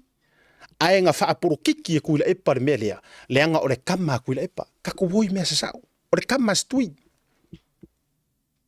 Lea ngā lai ngā mafua. E o kua lai fai fua ngā fela fura fo inga ma faa fōringa. Rubbish. Rubbish. E whakanga o fua e pretend. Kei lo oko. Kasi lea le songa le tautia o i tangata. Ko kei lo oko ke o mai a o mai le ora wha fōringa. Samoa, o kasi le ha o onga sa o mai kuila e pamalanga whainga malo le ke akungi, o le ha o onga o le ola whaafolinga. Yes, o le mea o le pretending. Ale o ke whaiaku. O le ale ola whaafolinga, whakanga o ifo whakanga whinga u kokongu o peie moi. Sa o re kala le mala. Vai peie moi, vai ianga peie moi. Whatana pisa o fua, a ua uma o na tawhale i tua le me whai. Wa uma ngā ka whale i kua. Yes. Whakanga o ifo fua, whakanga whaaki ngā kalinga. Na te ila ia ua tele i fua madara le whitaui i le fionga, i le tamaita, i le sao whaapito. Ngā sao hara kua fia mea. La ngā sao le lei. Te uke karangoa kore keisi lea. Ai kusa e whaingo fia nga whaamalele kuila e pangkala ia maso nga kele angkala ia fia me. Leanga o lawa i lua, he's got the numbers. Wa pe agree pe le agree langa sui pari mier kei miringa. Ala ua maua le majority, that's all it matters. O le olanga la le nga awa o mai ena wari ie koko ngor wharefongo kasi le mea o le ngā kia. Ale o ke kango whailo atu. Whatanao ifo le whaaki ngā kalinga ua peie mo i malako mea lai whai. A ua already whai lako whai unga maka whale kua isi o whai pule kuku mai o kou a whai ka kou voting ia pa u le lafo malo ia whai inga ai malo mai le lafo o kou lea ka ore kua ngai ai reise kua ngai ngā le ko alua e pe ngā o ko akasi ngā o olo ale kua ngai sao. Ua tōwa ai sa moa ia o ongar ngai ko ia inga. Se tatu te re toe mo o mia nei poro kiki mafu whape nei vāturu whaafonga le tunu. Ala lea ua le varu se lau wafe. Ale ka ngaka e saka kaunga criminal. Yes. O lea ua le varu se lau wafe ale ka ngaka e saka kaunga guilty ma kofu le whare pui. E le whapea e whaamasingo. Nga e miunu mai heile ma oe e le solinga or kula fonga no. A whai e ke solia kula ua i whaamasingo uma. Ai a whai ke solia kula fongo o e ka umo mua kongi le whare pui vāturu whaafonga le tunu. E le whapea a kou sa whai mai nganga whapele o kongi a kua. No. A e soli le kula fongo e ka kau ya o e whasalanga. Po o le a le whasalanga pe whasalanga ku ua vangoa pe whasalanga ku pe whasalanga le whare pui e te tau ana whais whasalanga. Ala lea ua koe whai kou porokiki ngai o aila le ua tu lou upu e tō ia jau. O aila le ua whiwhi ai kulo. O aila ua parasi ai. A lea ua parasi runga o ua o ka ngaka whai ngā ruenga. A wai le i o atu tu lou. Ele o yengi kang kupe ale fionga le sao whapiko. Ele o yengi kang kupe ala auri. Ele yengi kang kupe a olo. Ele yengi kang kupe ale kingu ma ila tōna amata. Ele yengi lako kang kupe. O ai e onga kanga kupe. O kanga kupe o afu o le akungu. Taxpayers. Ala le ua whai ka avilinga o le mea lea. Ala le ua whamai e kukongi misa silimba si furuafi. Ai le o se o whamasingonga le i kai mingai no. Awa ka koke blaminga fua i ar whai unga lau whai mai. Leanga o lai sori muri vaia. Mana tua oe. Samoa o le whai unga saoa. Le whai unga leanga au mai ar whamasingonga a makanga ua guilty ua whamaongia whasee whamavai oe ngā. O le whamasingonga lea kasi. Ai onga ngā ke e iai kuila epa malanga. Kako whai ia malanga ka pengekar ngā kaimi. Wai le se pale menge au ka ua umar pale menge wai le ingi kua ngai ngā HRPP uma. Ai sa ke e iai kuila epa. O le mafua anga ngā. Le ua tātou toe sa meme i whapea tu lou sa moa. Ai le wako ngai upu ia lango upu ia e whao ngā iaso whaiso o i meo o mea whapea. O ai la le ua whawhai. Le ua whawhai runga ua o le au taxpayers. Tangata whai ngā ruenga ma whai la fonga. Kupe maua ma lo mai lea ma lea. Lea la. Kupe ia le ua koe parasi runga. E le ngā au taxpayers vo. Kupe ma koui a la foak. Kupe ngā. Ngai maua ai meo remittances. Ngai maua ai kupe al malo. Kupe ia le ua kukongi ai. Le maula lea. Talu ai whainga whaapolo kiki ele e lea. Ma whainga o ngei ko ngā whiki. E laua mafua hele o koko. Ia mai vai lai sa vali. Ia ai fia ka uru sa o edisko inga. a e fia ka uru la. Longo wingo le nganga ka faya ka ko Samoa a e fia ka nga se uru se si alu Samoa. O le o nganga ka ave. Aua tau te whapea mai ua whai atu whaatupu e siaka sika e sa lau kala. A e fia o le songa le la o i whangau a e fia ka se uru se si ia kai. Aru e kai Samoa walanga a umangka. O nga sefe le oe se malo e le whainga e le porkiki a e maua lau varu se la wafi.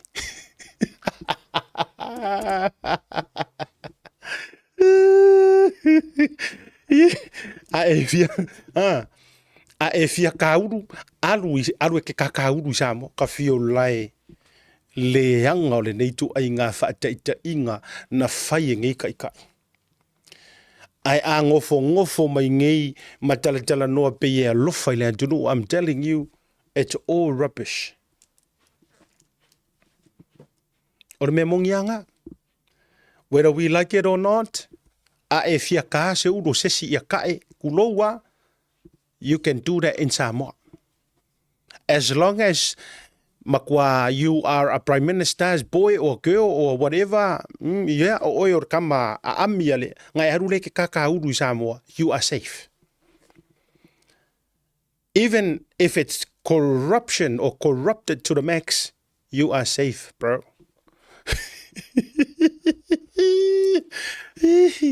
Mele alenga feikala wadi am for my ule favesia because I speak the truth and the truth hurts. E ki ngā le mea mongi. E ki ngā. O le makua ki ngā i o le mea ka ure mea mongi. O le hafuanga fo ile nā a nofo nei a whai mai sesi ia oe. Tu ulo ai pia. Tu ulo mulilua. Tu ulo whaitaanga. Le ke kalango ia ka ko uma. A whai aku ngai sesi whapenga. E ke la ngongar ki ngā alai sa o walanga fo ole o langar ngā lai whai. Ai ole kai mia e ke ku e se ai. E po le ale sasa mai o ngā mea. E va ai e ke malolo inga le lei wai. You are safe. Lai ke sao mai ai. E le o oe ngai a fia. Ai e loa ngō fie lava le tangata e matua ili tata ma atinu mai a te au. Ia o vahenga o koroa i umanga. O koloa i umanga ko i akuila epa. Yes. E ana isi a uo te vai atua ia la tau me tu i foilunga. I au tau te pole o te le tali fo i wau ke loa isi la whakau me kiau. O le wo tali atu o toloha i umana atu la epa. Ia ukova. Ia angai ko ke loa le upu e aver koroa. Ia wei. E fo ai mai ai e fo ai mai ai le nganga o le tuani upu tate whao ngaina. Ia la whapenga. La ngor kala kusi a ngar kar kur vale. E ai ke defe kur kus pa yere usa ur ngamia. Ya. E sa wale si kala kusi me o ke kari fu vale nga ia e ku kusai ru vale ma fa pe o sa o makongu yonga me ia nga manga ku va vale. Wala ngo ai fai ka ngi e uma ya fa penga. Ala fu fai mai ia e nga markat pa ku. Ya, ai fia ka pa ku vale la. Oh my good boy. So le makwa sa o asia ukala nga. Oh my good boy. Oh. Le tasila le vai nga va doile la batai. A o fa tapenai i swinga o fainga malo o le ala upu fa mamafa. O le upu fa mamafa Samoa o le pawa po o le malo si anga e sui ai fainga malo o ngaia oi. O e lea ka mamar ki ngā mar ka mai kiki le warusu kasi kausanga le whaafonga mai sisifo o oe ngai e le pawa. O e le whaafonga mai kuai whale a lili si umu whaasolo a isa whaka ma le whanga a le ipaka ma nui e whaalupe o kua o oe ngai e le pawa. Yes, o oe ngai e le pawa.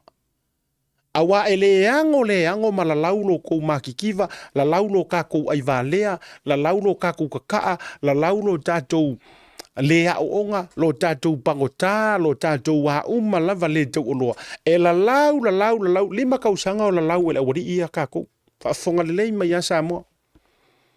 O ke reveal umanga kua whaalilo lilo ia lea e kelenga ka kou leango ai. Au ka mai mea ia tauna e nofo moi. Lima tausanga. E la lau pauale, la lau le fia popoko, la lau le kaukalaiki, la lau le leiloa ni mea. Tau te sila fia. Na o le tasi a le masinga. E whakaua i kangaka ngei oe maa. Pa whonga maila e iau tau talia lau fautuanga lu te vatua. Oe fo ilea ke ika ia ke au. Ai e ke alofa ia Samoa. Ia karia maia saukala. Ngā le pau a le masinga. E kaulia ai oe i kangaka ngei. Porokiki ele elea. Ma porokiki leanga whai mea pio ma lea lolofa. Ngā o le masinga o le paloka. Pau anga. Na pau a le nā o le masina e si iai oe le maa salafa. Na pau a le nā o le masina e a whea i lofa leo.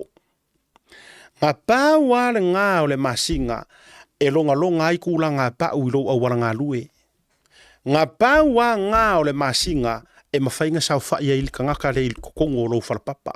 I to tonu le maa o lo whale. E le kau wakua se ngofoa ua se e a kua ilalo. Ngā o le kaimi e aluatu e whaapele o i lau paloka. O kou mō mai. Ngā o ngā lava ko e solo muli le ka avale wa mai le pākua wa guarantee wa mga whaakau oe. Wa mana whaatau oe le nei 5 tala. Whaakau oe le i ngei apa e lengi mangipu sa apa lala oa tulo. Na o ma wa mai le tua. O oe a o le atingi whangu vātu whaafonga le tu. E mau ki ngoa loa wa e pāloka koe kūlai. Ia, sa oi lo le peses ka mai kiki vai ko loa voi le lo Sam Tukun. E le oa o se, ma se le o leo po. E le o se vai, vai wangalo ia kia umanga ia yoro walu i le li, wangalo ia o mpese whalaki whaasane mausau ba. Ia. Nā voi, se furu ulo. Na o mai a o le tua o oe a o le furu ulo. Sa o ila uka mo fai masasanga i zawa. Ua ngā oa o se ipu mā kongi i oluma. Ioi.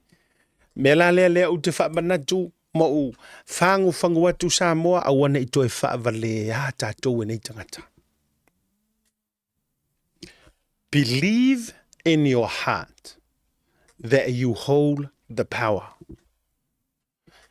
O le e kakau o ngā e pāloka iai, o le e kakau o ngā ave iai lau whaamua.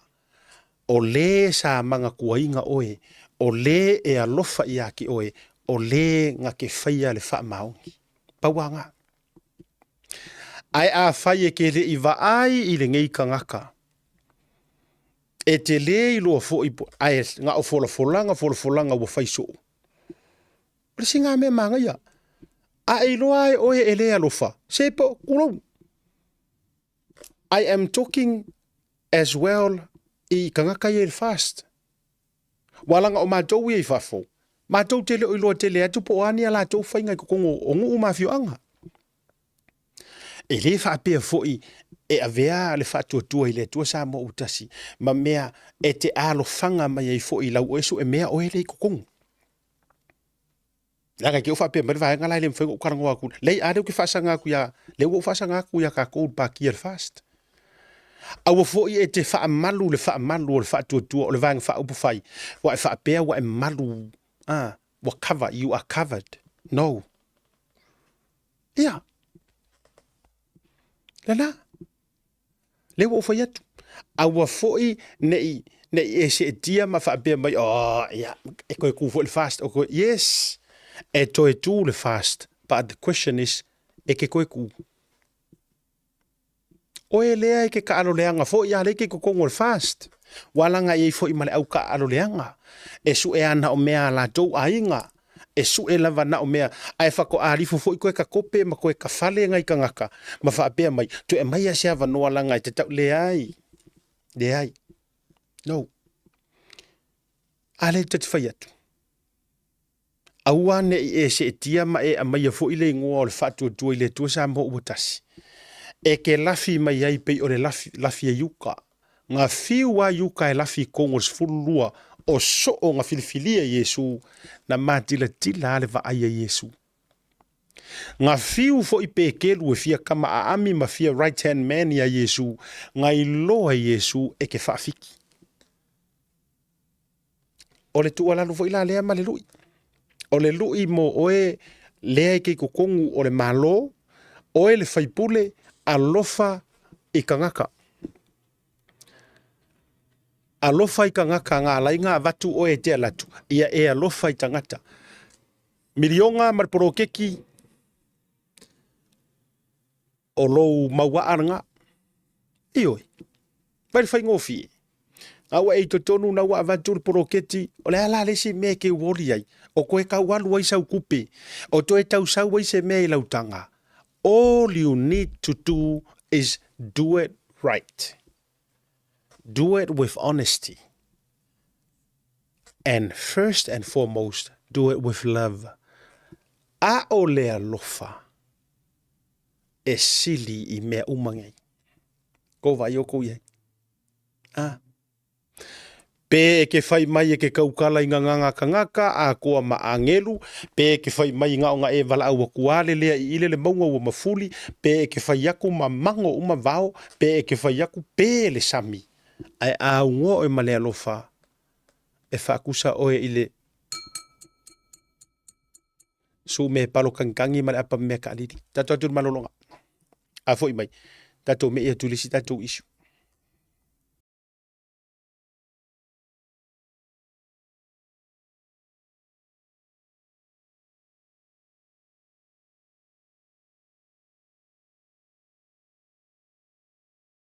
Of our island, we with craftsmanship. Built tough to withstand our unique climate, our roofing is designed to last for generations, providing unmatched protection and style. Whether it's for your home, business, or community project, trust SMI for quality and durability. Our ColourBond iron roofing is not only strong and reliable, but also adds a touch of elegance to any structure. Engineered for performance, our roofing stands strong against the elements, ensuring your peace of mind. SMI Hardware, where strength meets style. Proudly Pacific, proudly local. Visit us today to find out more and see why ColourBond Iron Roofing is the perfect choice for your next project.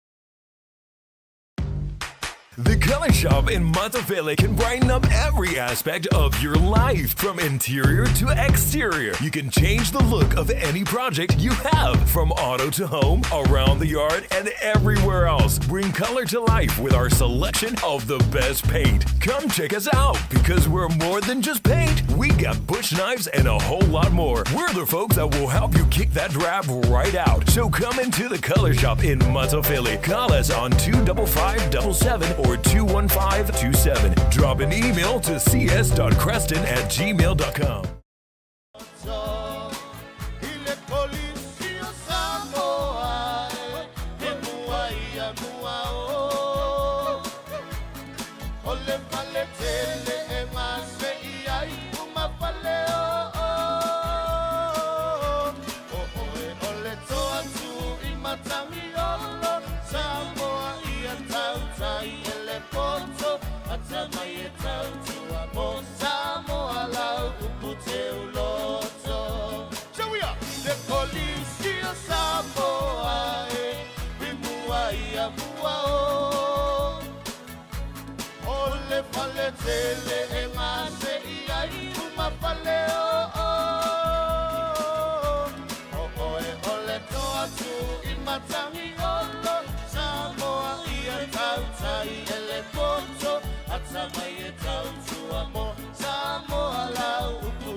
Samoa, Samoa,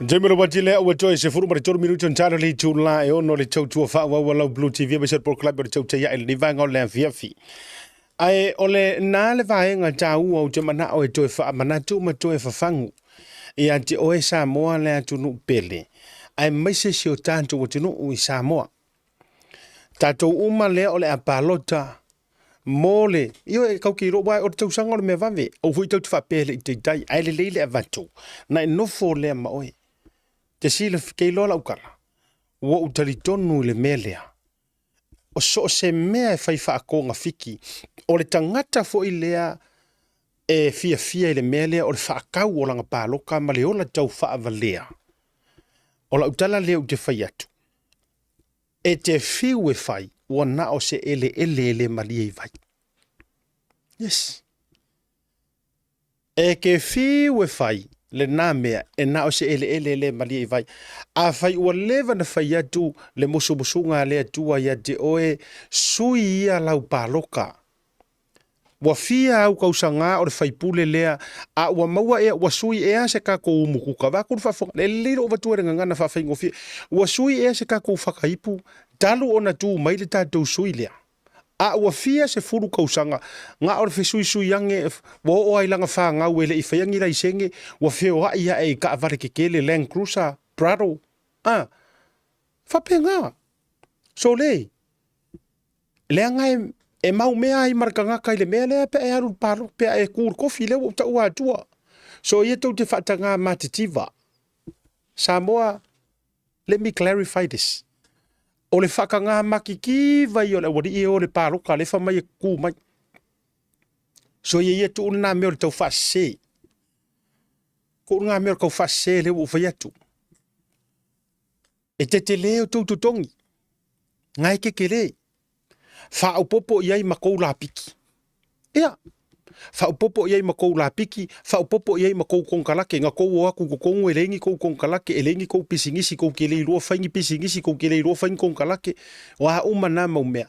Ai tau o atu te ia e a ua whaia e lea mea. Whaia e lea mea. Whaia e lea mea. Nga o nga fisuisu ia iha o ingoa. Ai uma e ngai trace uma mea trace mai ake oi. O le ala le winga o la utala le whai atu. So ia tau te pepelo ina mea whamai na o le matitiva. Au tau te o mai matou porokiki pala le nai tau whaasese le tunu. Wa ia isi whamai ia e whapengisi o mawaingi ma koukupe whapengisi. So ia matou te le I whana nau wana nafi. Le ala le ina whai atu la te tala. Ioi. Whai lau fili ngā. Fai I le tangata e moni ma wha maoni le alofa. Ai le mirionga le o tātou ai nei. O se wha manuianga le apoloketi. O se matua wha manuianga. Whether you like it or not, Samoa wha mole. Koe wha mga kuak. So ye te nau ai so ye te nau tupe. Ai ai se mea e ke ngau wai ngai o kako ai nga kulou. Ai ai se mea e te nau wai nau I le ati na e manuia o le ainga ma le rumanga I manuia. Ngau ia I ngā mea. So ia tātou te mawhau manatu wha apito na o tātou na o le ai nei ma o na nei oti tai au ai whaafewhea lau whangau ma whangau a lau whangau. O le mafuanga lea lei o na tau te fiu ai wha tau ta wā e le maua le levo le soifua ma feo lai ka ngaka papa e po pala langi ma nisi atu nuu. E maua lulunga ta mau ainga e o tono ainga le anga o ka ngaka ia e fua ma mau mo le lumanga I o whangau. A o le tele I tātou. Eat, drink and be merry for tomorrow we die.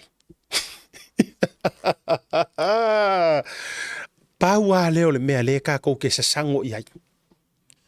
O le mangava. Sa o ilisi. Mangava. Paua lea. So tu uia lo tato nau ai. Tu uia lo tato nau tupe. Ai tato nau atina ai. Maga yesi ngā kalaa. Stop thinking of getting easy money. Au ka ku ke mafau. Wa me nga le ale nga fa pea le ko mumu yo isi e o a fo isi e support sa le fast. O le fo ke ko mumu. Yes. E te fata nga fia fu a o fo ile ke kanga ka milo ma ko mumu o fo ile alu la ukala o ile HRPP ma e la fi solo. O ele te fa ngulu alo faia. Alo faia. So ye te ola le soifuanga o le senga tu lau ngiu e malu e lui. Upo le ngu. Au ke malu e lue pe o le ku o le senga e ku lau ngiu e malu e lue malu e kua me i o me i mai i. Tu uia. It's about time for us e malama mai loa le whaafoe inga o le whainga o le soifuanga. A o le mele iai. Nga o nga so kua o le avakunga o Wilpaelo, a vatu ia whaili o anga ese, o a uma, a ke ia le nga amaka o fia. Ai o le haru so ma taritala noa i le au whai upu ma le au na o le manava. O lo pipi iso o fo i kanga kai o la fia ai e na o mea ai ma na o tupe ai tupe. E uma e fo i langa o le kala le kusi a wore nga oi ma le lenga oi e ke nga hoi. A e la kuru ai ke whaalongolongo le kala ngoa. A kama se ngā le o kau whaavalea whai puli. E te whaalongo tūro i le dala noa e sau war kala ngofo mai ai. E sili al HRPP. Now, let me clear this. O le ala le mea ngā maua mai le HRPP. Ngā maua sau whaili. Na maua mai sau foanga. Na maua sau Wilpaelo. O le ala sau mea ngā maua mai le HRPP. Yeah. Oe, o leu te tala noa dia tātou average families. O leu te tala noa kakia ia la wari ia ngā ingu le sua ma ai le aango i ko kongu i ngā ruenga le malo kwa fia i whainga ia ngwhai ia le HRPP. Leu te tala noa tātou i le lautele le majority le anga o le minority la vanga o kaka whainga ruenga le malo. A o le majority o tātou ia lea e tau atia ai ainga leu ke karangoa kwai. Ngā maua sau Wilpaelo le paia inga le ngke angei. Ngā maua sau Wilpaelo, na maua sau Taavale. Leise mea. Ia. Ngā maafua ngā maua. O ngā oloa furilingi. Maloa songa malau whangau ia la koua o ngā mga ruenga. Whai eise loun, whakau eise Kaavale. O le malosi a ia o ngā ruenga whaavaikaimi ngā o eika ngaka i whafo. Io e. O mea fo i o ngā ruenga whaavaikaimi matulanga whapena. Le ai ele e kako leanga o ngā luenga i te tala atu e tunu i whafonga awanoa. E whiri fo ia kako a kako re kari ia ma le fio mai kau kere fio mai ele o fosia kako ele o koe whengi whakolongi. Ngā o ngā ka ia kua rungu kore o le la au malosi fio sofi whaalele o mai kauri apu. Le ai. No. O lau lava whiri ngai ke sau wai. Awala nei whaapese si anga le heiku ila e pa ma le HRPP le ai. A fai foi na tupu mai o tou vai taimi. Leanga o kou ngai e ngofor foi uli o le avenga o Kaavale o le malo. O tou nga driver i le whainga malo. A nga whaapea foi o le SNDP e kusa e kakala hava ngoa. La fo e kakala e konga, la fo e kakala e fiki, la e kakala e ngiwe. It's the same thing. E le o se special treatment o Samoa. No. A nga whaapea o ngā ruenga whaavaikaimi e o mai lea so ngā o le vāo ngi usila ma Samoa. Sa o la oi. Kau ki whaafkaila le anga o le mea ngangi ngā inga mai le HRPP pe ang whaapea o mai le whaastua koe kapungi. Ai a whai o leo mai le au ngā rue whaavaikaimi o le iai mawhiki inkia konga Tahiti Cook Island Vanuatu Solomonga mai sia kungu. Ia sarila se mea o whaamanuianga lautele o le o whaakulawa po o awa noa. Whaangaruenga vai taimi o le o whaku mo sosep a kungu o Pasifika. Alwinga na lele no fa ia du ia taun tatu wa ke ia wa tele o vaenga whaasoa i le mta upulea. Ai se mea tatu vaenga o ka penga mai tau te whaasoa. Ai no o tu fai tau atu le au mai ngā le article le mai Samoa e ngā ua koe whaaku. O tele o fia ilo a tili po lea e peno fa ia du le a tele le sa ili ilinga. Ile aso tofi. Ai ole mepe ko sili nga faa nga kalia nga ka ilo uloko. Ua fia ngi ka ngaka nga terminate la ko ngā ruenga faa soli kula fongo. Ai ele mawhainga maua se kupe e o e whaita ili whaamasingonga. Ua ngongofo ngu lava. E au ngoa ma le o e kau mawhai e su ele ami o kongu. A o kangaka kongu ngā sa kaunga ave i aika i se rau wafe ka i fies furu wafe i e kau kangaka ngā. How many police officer, former police officer sa moa ngā terminate wha sori kula fongo. O kire o kau whaiaku o ngo siuso ya lio. Ai sao, e la vea i ma lio. Ioi. Ai le ngā o lio. How many moa ko a kele ngā i leo wa wha akea ma ngā ruenga. Terminate. Onga o ngika mai. O lava me o le fia iko mesinga manga ko mesinga ngā ngā po. Ele eise kupe alu e fight eise case. A o case e ka kaunga mangu malo. E fia ngi ka ngaka ngā wha malo lo wha penga. A ngā ufa ia tu wha pena. A le ka e le pere skengi o wha masingonga le ulo skula ki. Ave le wha masingonga whai mai wha masingonga maualunga e wha maongia langa sori kula fongu. Ai au mai le pale menge ke e eiku ila e pa maranga vaenga. Ala le ua alu kawaru manga. Le ua maua le avangoa langa or kangaka e kamai. E kamai. E poko leanga. Ala le ua maua longa avangoa e koe fight back ai le second life o longa ola longa lua lenga ave i e kuila e pa maranga whainga malo. Yeah, that was his second chance. Ai ko fia o ko ie ngofo mai ta tou ie le fa fonga mai. E to fia nisi o le wa e ngofo ma le black mark le nga wa e guilty e ye se mea nga kupu sa kaunga koe maua so wa vangoa a wa fiu no lo ie fa kangi lu mo fa msingonga wa fiu e tau faise tau sanga kasi ar kala fa msingonga. No. We are here now found you guilty. Fia. Ai sika mai winti lava sia umengi nga fai. E wina ngā leka ki whekwai. Ai paka e porokiki a kamaia.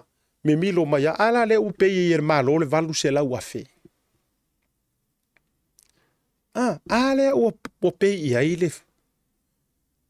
Valu se lau afe wai fiku se lau lima sifuru le si male lima sifuru le ufa upopu. Le wave ye. Ala ngā lea lengo whakura whiawhingi. A e fia ka uru, ka se uru se sia kai. Kulou sa moa mar whafonga mau. Ngā o sa moa ai ke mawai le mea ngā. O isia kungu ka le uru ave oe loka pe ave oe ioe wha. Ai ngā o i ale o e mau lau varu se lau wafi. Mau lau fiku se lau mong kupu. Ale nā tonu lapa. Ole vaenga le nā. Ole si tūlanga. Ile tūlanga e o mai le so. Au whaatali le tūlanga fo ile le o le se tala mai ale malo Samoa. Anga ile tau mawhainga o le pili lea i le palemene a New Zealand. Le sitiseni. O le lai o mai le so no utoi tau silsili atua nga i tātou whaipule nei a mantu mangeli. Ele i maua mai lava se tali mai Samoa. Ia ele fionga te mai tai pale mia. Pela tau te ioeina. Ia pele ai. Ai e tau wavalatu. O le mafua anga le tau iei le popo lenga o le pe o le atu ngalunga. O le fionga le Saufapito. O le popo lenga le pe tau ta oto mai. O le me tau o le mass migrations. A whaasa moa whaafai fie mo nei o tātou ta māmā tutua manisi e le māramala mai le whaupunga whaperitania lea. O le papo lenga le iai, ina ne i meane e pāsia le pili lea. A ele whapewa le ai pe yes, no, ele i whaia mise kari. O le tarsa ona, ai tusa o le tau wavala mai tua i nei nisi o manatu. O le tūlanga fo ilele ina i meane ua pāsia sikisengi. Ma toe sikisengi a kuai ma descendants. E na tupunga mai ai po e nga suli mai ai. Ia ila to umasa soifua ele kasiva lua whana i jasiva wha valu. O le tau papo lenga le iai. I mea ange la ua pasia. Pasia kunga mara sikisengi o la tau suli mai e na tupunga. Lono winga o Samoa a koa mai sikisengi. E ia ila le tau whaapapolenga le nai pe i tu o le vaenga le na i le whainga malo. Pe i tau wavala mai ai. Longo winga nga o nga sikisengi a le malo pipo. Nga o kula nga whale ma kula nga mauka me la isa. Ai sau lo ma le fōlengi a kamase. E pe i tau wavala mai se mana tu wapena. Sa mo se taimi e whatara noa i male. O les whareile nei, e ma waile awa noa e whatara noa whalau e te elementa upule male.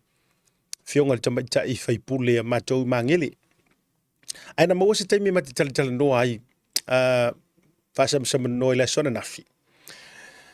Wa o le whalau te lenga o le a fio mai lava ia wa o le tūlanga ia i le pili. O lea ua wavala tātau tau le leia le whaitunga lona lua. Wavala tātau tau le leia. E lango le pili lea.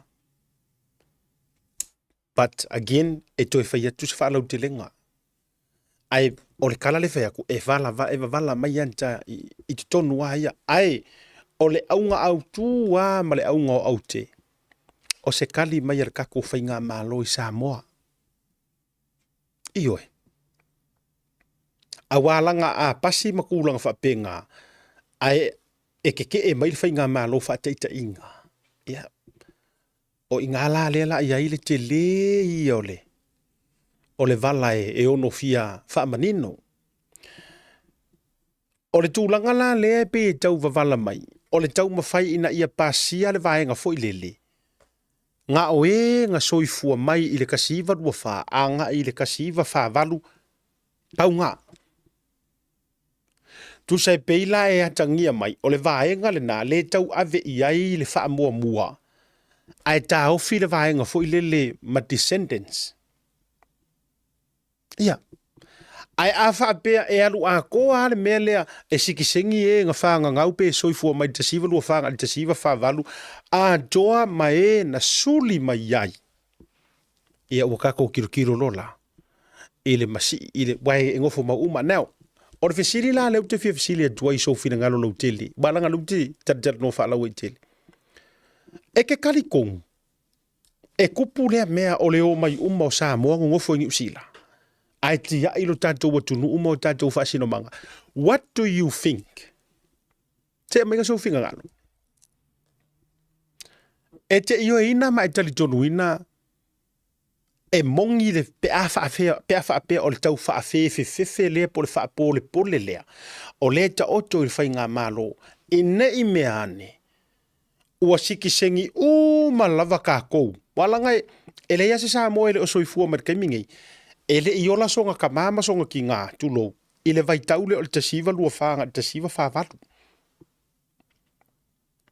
Ioi. A whaila o le aongo pasia, wa o le mea mua le ave, ia pasia, tau o i la tou na whana nau mai e le la vea lako descendants. That's another, pa e whaalau tele i se mātala noanga, ma le fionga le whaipule le asfraile a saunei. A o le fesili la le kula i mai. A wa a whape pasia ia le whaitaunga lona luam, le whaitaunga lona dolu, a pasia loa ngā o i la tau na whana nau, kasiva lua whar, kasiva whavalu. O le la ikiki a o ka ngakale soifua taimile nei, o le fitu suma lima tausanga. E alo no winga la fua mai lai o ele te mai mo mai. O iai se si e fiku lima kausanga o na ioutua a o soifua le taimile nei. O le fitu lima a ngā ilunga. A manguia la le whaalau, kako avea ia le upu whaalau, le whaalau mua lea, whaasikisengi ngā oe ngā soifua mai le kasiva lua wha, a ngā i le kasiva whaavalu, ai awana i wawetu ua i heile vaenga lea mai na suli mai ai, lono winga e le o toe to tele nisi o soifua mai pea. Yes. Lono winga e le o toe to tele. Maybe ai longa o a koa i se kasi pasenge, or maybe 3% of Samoa, or even 10% of Samoa, o lea totoe. Ai a alu loa malesi whaalau longa lua, pe o lei unga lenga mai le Privy Council, i le tisiva valulua. Ma e suli mai ai po o e na soifua mai ai. I kangaka ia nga whaanga ngau mai i le kasiva lua wha, i le kasiva whaavaru, lono winga, we are talking about all of us.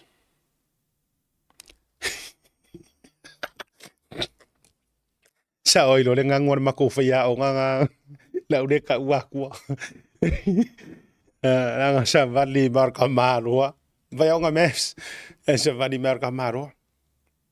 Who's talking? Who's talking? You, all of us, all of us.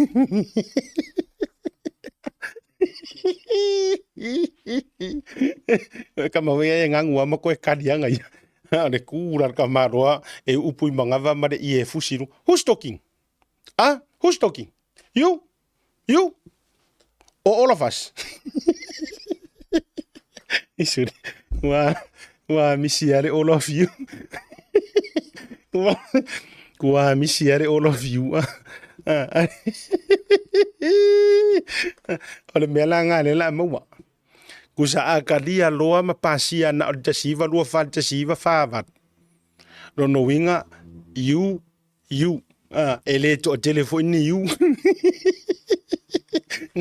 Ele to telefone you e afirmele. Ai sau loa la mapasia inga e sau wai ia le tasiva loa fa tasiva fa valu mai na soifua mai ai. No winga well, you, and all of us. Oh, my good boy. Yelena. Olea lava sa e tūre tātou whesiri, so wawaiak. E whaamatala a whaapea e te ua, mo saular ko inga mele o le ioe me orka kumalo, ai saule pasia ingo le pili, ua la vea mai mar whaalaulonga lua, e le ngata o e na whana nau ili tasiva lua whana tasiva whawatu, ai saue makakouia nga soifua mai ai. E whaamatai ono tupu, o le fesili, e whaamatai ono tupu le o ese umamai masamoa. Ai, tu ua ya tamasi o tātou tunu ona o le fio mai umai a kungu ifafu. O lea, so wawaiak. Whamai isi ailonga. Whamai isi e tupu. E tau te sila fia auto. E yeila ukari kongunga. Ole mele da ole mass migrations. Po ole mele o tangata to a tele. Ole atu ua Samoa ai malanga mai e no nofoi I fafo New Zealand. E hilo utari tonunga o le mele na ua lewa ngā kupu. O lau fo ilea tala. E le o ke le ioe au ilea mea whaapea mai e kau ke siki sengi loa o mai uma e kia I Samoa. O ke le ioe inga ngā mea. That's me, personally. Ngā o se ngalu e whaafua e le whaki. E le ilope pe a kupuru mea lea. E le lope a maua umasiki sengi ngei ma whaafo ili tātou siki sengi. E le lope ke lea koe. E le lope ole a le ofiro ma Samoa. Yeah. E le lope ole a matua le ofiro ma Samoa. E le o aku loa na itangata umai e tunu uifafu. Walanga ore ke lea o isi kangaka. Nga o nga fia o mai e whai ngofo mau pe whai siki sengi. Mua. Mo tūlanga whaare soifua malolo inga. Lona lua o hawa onga mo le whanau. Ia. Ai a uma ua popoko maka mamai. E koe fo ia kua e kaukua. Tau te sila fia au tau le to tele o tangata I e sau whawhai ko kongo le pale menge I le kaimire ngei. Au te iloa le majority o la tau e ngongofo mau ale o New Zealand au se kālia o Amerika. They have dual citizenship. Yes. Ora ko akele nga. Ora fesiri la. Ai se ala le me ufia ngongofo I Samoa au le o mai pe ngongofo ingi. E winga na le na faila tatala. E le tai tupu. E le tai tupu se na mea. Paua le mea le nau wai nai o tātou tangata. Ai mai se ngai ainga makiva mare kangorima. Tulou. Au te le fia le whaonga le upu. Ai nana o whaonga na le ile nau na lau tele. E wha matala ai le tau mawhai o nai o tātou ainga. Ai uka koe karangoa le upu makiva. Fo ile le langa le o koe makiva. It's not happening anymore. Ai ole winga leo te tau wha matala tuai so ulangona. Ia launga ta sia tutusa uma. E nai a inga mai a mātou sa la whai inu itua, mai tua, inu umau itua. E iei fo ingai a inga lai no nofo taulanga. Wangongofo i lunga o kaufusi, wangongofo i lunga o ala vai, wangongofo i tūlanga fo i lele e telele namu ma mefa penga. E leo mau tū lelei. Leanga o lai kau fia sa ili lava, ni awa noa lelei moa o onga. E le aila se mea la akele i fuanga kako wo mai akia, ia la akia ire kako beautiful samo. La mea la alaina tātou tia ia. Ne ai, never. La fu ilea e a fu aino te whai atu. Le ta te whai atu aila te tala. Ioe. Se kalia. Ia. Kalia ar kako, ioe. Kalia ar kako. Ia le wafatu la te tala. E te taun tatu talia. Lau fionga tamai tai pāle mia ma le tatu whai ngā malo. O le tele o tangatana ino no fui Samoa. O tangata o lea na whaatau nuuno lātou nau ta inga. Ngā o ngā fia o mai ai whaisi ki sengi. Whai whaalelei a o ngā kameki o medical check. Ai koe fo ia kua. E fo ia tuai Samoa. Ai a vatu fo i lea ta mai ma lea to mai. A vaku e koe whaasi fo i Samoa. Wa mai ngā whamangu yanga ngā ave la uru ngofo valeange. Na ave lona whawhine o mau benei. Whamai a o oe malau kama. E i fo tonu o na sua pesa sa tonu o na sua i sāle murianga. E whape ngā la kā kou Samoa. Po o whea ale se pa wale meo le fio mai ia lele ia o ngā. Ngā o ngā maua o skora sipi, ngā o ngā maua o whailonga ki kele. Back to my homeland. Lo ia i Samoa. Dokta i Samoa. Ingisingia i Samoa. Whai pule i Samoa. Whai pisingisi i Samoa. Whai a onga i Samoa. Fo mai i Samoa. Ai oso ku mara whailonga muli o kama ki sa whaifa mai. Whai a onga aso sa i Samoa.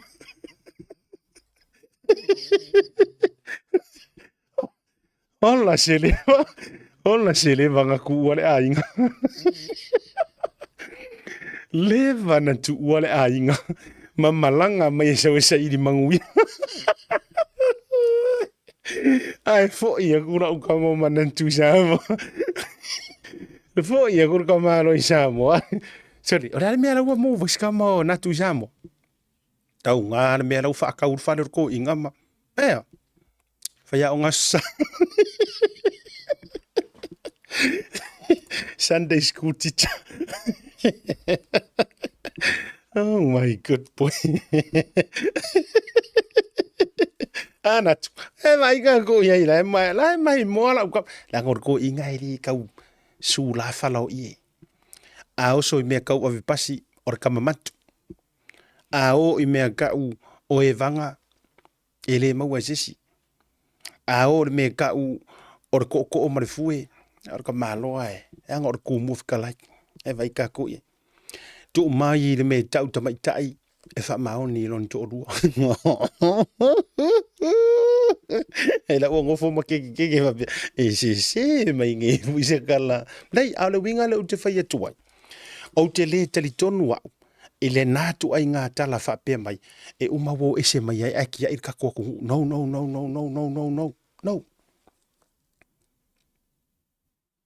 Ai a whapea ole ake e ngā fo ir kako whai ngā malo. O lau tala lea. A whapea ole a te ena li tātou whai ngā malo le nei. Aua ne i o tātou to e se pe o le se sa whai mua. Ma nai ai o le vaenga sa o ia ile ma whaasoa ma le fionga tamai tai whai pule o mangele le maunga a Lydia Sosene. Ma nai ai o le vaenga ngā whamaile tala. O le pā nai e fo o sia o maftanga tu le sora dafi na mo le ava noa mau te whaasoa. So leo le tangata e kerisiano le tangata. E oe. Ma ngai ai o se whai pule e te tala no atu. Ai tala noa mai le fina ngalo le atua. O le kalala lea nga sau ngoa ila fionga ka mai ka i whai pule na ola i lo loto le azoana nafi. O lan tala whai mai. Asiata. O lo ofesili a lo mafaufa. Pe aisea. Ua toe oso mai ai le pili lea. I le kaimi ngei. Out of the blue. Le winga ngarkala. Famai e alu alo mafaufa. Langa laila vea i mai e tonu komiti. Le faia meo komiki le la tau te fai komiti whaafoe le la tau te o mai e fai whaatata noa ngal pili. Famai. O lea lava o te tatalo I lea tua. Why now? Ai se a ua koe fiki mai ai le pili lea. Kango kua le kama ngiwe lea. Wa le pili lea lenga se i kama leo te anau. Famai, I have no idea. And I'm being praying hard to God. Please, show me. Po le adonu lo finangalo ua koe au mai ai. Ele I falala fua le ngiu le melea. E loe, oka se maa ngai ol fingalo le, ol faipule. Ola ukali nga faya kuri le whionga kamai kai faipule. A fai o se mea a mai ele tua. E ke fiu e ke kau ignoinga. E ke moe e ke manga kua pea e ke alae e kakangi pea I lou mafaufau. Why? It is now the right time. E fai ai. Pe ala no fai atulanga leo te mori mau atua o fo ile ai filo I tulanga o talinga malo I fai aku lenga vako ila ukala whakaikai. O au na matua o le fia o te lenga tia melea na matua o wika lava I fai pule lea ma le suita ita ilea o Seymour, David Seymour. Ai o lana talale na fai le mau tau Samoa I le tulanga lava I le pili lea. Na ese ai foi. Iyo, ese ai fo I langona mamanatu. Leanga ora kele o kaimi a kau karasa o mai le sika kere fia ai. Peka kei kai, lea te lea ina maua. Ia, fa pe fo ila ia e fa ilonga lanu matulanga fa pena. Iyo, ai le ai. E paua fo I, o lai he speaks his mind. Ia. La fo ile na la ino fa malosia o mala tu alalo na vatu le fionga le faipule o le leipa I mangele e sa o le leilo finangalo ai se a wa au mai e kai mirengei ma fua I se a si la fia ele atua o ko ke faia le filifilinga sa o kai mirengei e o fo il ka ko fainga malo ba yo I to te si la fia I sa mo e ngā lulue mea uma mo le leo e arolo fai le tua. Whaafafonga Amerika ko whai ngā malolo o whionga le sao whaapiko. Alofa maia. Le ua mako whaakala ulama mako karusanga. O I le pinge wha mau. O kou mako fia at such a time. Wai vai leo wa ke e au fiki mai le melea. Ai nga fiu ngai ko ingo anae fo ile afa anae mangai ko ingo fe pulea I a semi silao longo le manga longo silao le manga male ano yo ngisi wo fai langi la lato fo longa nga fiu e kausava vali ma alilili nga sili yaku mea nga lako faia le ale wingo la utala na sili atu lo lato pisi maro lako kaimi nga fa ma yeah. Sava vali le malulu I la lo fo I mai yo I Samoa e kau mawhai kui la epa. Ai le ifiki mai le pili le irunga. Le lana lea leino utaritala noa mo u tau le mau. Le anga o le maa ngai ai o le sau noanga le fionga le tamaita I fai pule le maunga na fifa mai asiata. I'm a believer of God. And I'm a believer that He's the God of timing. O le kaimi. O le mea ngā le ke iai fa mai, o le mea ngā le matua o ne nefuai. Why now? Ai se a ua fiki mai ale pili lea, fiki mai le kaimiringai, ai ku mai mal fast Samoa. Yes. O le sa test, le HRPP. La ua fionga le sa whapiko marka ko whainga malo. Leanga sa e iai fo I le taimi lea tulou lava. Sa tau iai mo tau sa tau iai tulou lava I nā taimi I le HRPP. O le paki sa kako iai mua. O lea langa test. Nga mai e lea kua le test I le kaimiri ngā pe kalia. The answer was leai. Ele ikarianga. Leanga ele o ka ia. They were not ready to receive this huge opportunity. La ko ke le ready e kalia inga. Le me alofa lea po le whasingo mangalang o le mea kakau ngā ave esea, vai le upule au mai, na ave esea, o le sikisengi ngā ave esea makakou, longo wi ngā a whai ngā ave esea, sa ia kakou, o le ala le mea la a kakou fefefe ai, e koe au mai le mea ngā pilongs ia kakou. O lea kakou ke fight against I ka ngaka o mai whau aku kakou mea. Yes, we are fighting against people yo mai e fau ese aku fangua, fau ese suafa, fau ese fasingomanga, fau ese mea singa. Ele I faua ese ia mea makako. Aso tō whina ngalo lau fionga sa whapitu. Ele I fau ese ia ngai mea makako. A o lea ua koe race mai ele tua. Le whai ngā mā lo sa ia filifilia. Lea ua race mai ele kua. Koe au mai ai malvaenga lea, okay. Lea la ukongi aku ya uko. Tasi nei o vaenga I te tau ona ave I ai le tau wha mua mua, lewa avaku. Lau fionga le sa whapiko, lewa avatu teimile nei. Because o oe, o le pāki le fast, ngā o racinga in such a time. As this. O le kaimile ngai. La le winga la ina faya tula utala. Awa tātou te fefefe fua I le nā mea o le o ese umamai o ka anka le ai. E le tupu. Believe you me e le tupu. Le ango a I fo I o ka ngaka ia I ngei e fia o aku I Samoa. Ai pauare mea la e kau mumusu ai. Le anga o le wai loa umaku o le kele o le mea pi o le kupu I Samoa. O le taimi lava lau fionga di sa whapito e te matua ki li ngia umai ka kua kungu ue ala mai le taupai inga clean them all up. O le mea ngai mo mia. E le o mo mia e Samoa le fefefe le move ese mai. E le o le mea ngā le kaunga ko fefefe ai. O le ale mea ka kaunga ko fefefe mua. Ka ko fefefe I ka ko le sefe I ko kongu lava o ka kua kungu. That's the first thing e kaunga ko fefefe ai.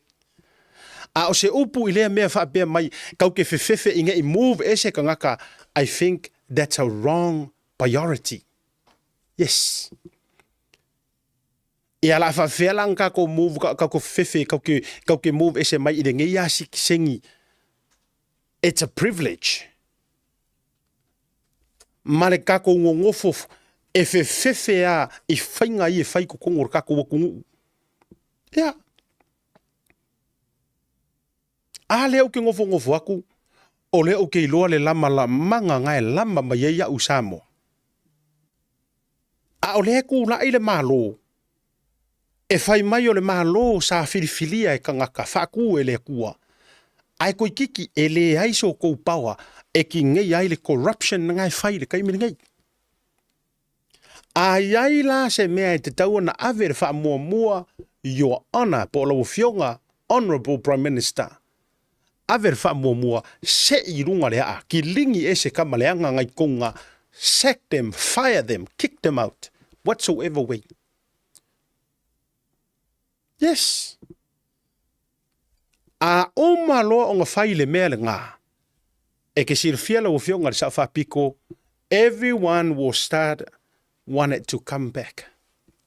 They will love to return home to a safe sound and beautiful Samoa as we used to. Ioi. E leila se si aru ese. E leai ma se si aru ese. Ngā o le fia fo iaku. Ai mafua ngā le fia fo iaku. E le ngaka o le fefefe o ka ngaka ilo lako sa oro konga ma lo lato a ian tatau e tau tatala ai wangongo kia. Ma le vaenga longa lua. Matua ino tangata e toi fia fo iatu. Tu lou le whaafonga le atu. Yeah. Ma nga yesi ngā vaenga e ka warunga ili nge fia fi. Le lau wha iatu asiata. O le mass migrations, e le te tauna worry ai tātou le whainga malo tūlou. Please, if you can't do it for yourself, then please do it mo ngai o mako makua I savai. A whai e ke le I oe onga o lea ua maukulo a inga. A whai e le I oe o kou kai onga o ngā ua dual citizenship. Ko ke ngofo mau ia kungu I whafoko koe ngofo mau I Samoa. Then please do it for our fathers and our mothers. And savai mangu I kua. Please. Because one day e ke koe aru ese marangofoa o kai. One day e whaasoro aku resi. Alu ki karangoa whaafaukuanga. E le whaavavau ai ngika ngaka I pāle mia. E le whaavavau ingi whaamasigo siri. E le whaavavau ngi whonga whikalai. E le whaavavau ngi ao mamalu ora malo. One day you will get replaced. A o lea se leka si e ke aru ese ai ke kuua wha mea lofa mo rea kungu. E le ngalo a oe nga e I oe inga re sikisengi ua mangu wia ai ngai a inga sa le mawhai o nga o I whafongi o lako whangau. Ngai a inga a whioki le whia o ingi usila e le o mai le kuunga mau ma le ele e le I wa ai se me ka o ngi usila. E manga kua I lava lau kai inga e manga kua. E oe. O le ale me manga kua e manga kua paua le o le pale mianga o nga kū mai a ki lia uma ese le au fai me pio pio. Le au fai porokiki ele elea. Le au fai porokiki mase kauange ai. Le au wami o van lea I kukungo maka ngaruenga. Le au o mea uma watu. Paua lea me mako ke manga kua ai. Le fionga le saufa apiko. E le olonga ka maa a o lona afafine tulou. Le fionga le saufa apiko. Fia mena au mi mataafa. Mau ke manga kua pea langa paia inga. Kili nginga lo makua. O le mea o le le wha maongi ma le mea o le porkiki ele lea. Ma le mea longa lua e le ngalo ai.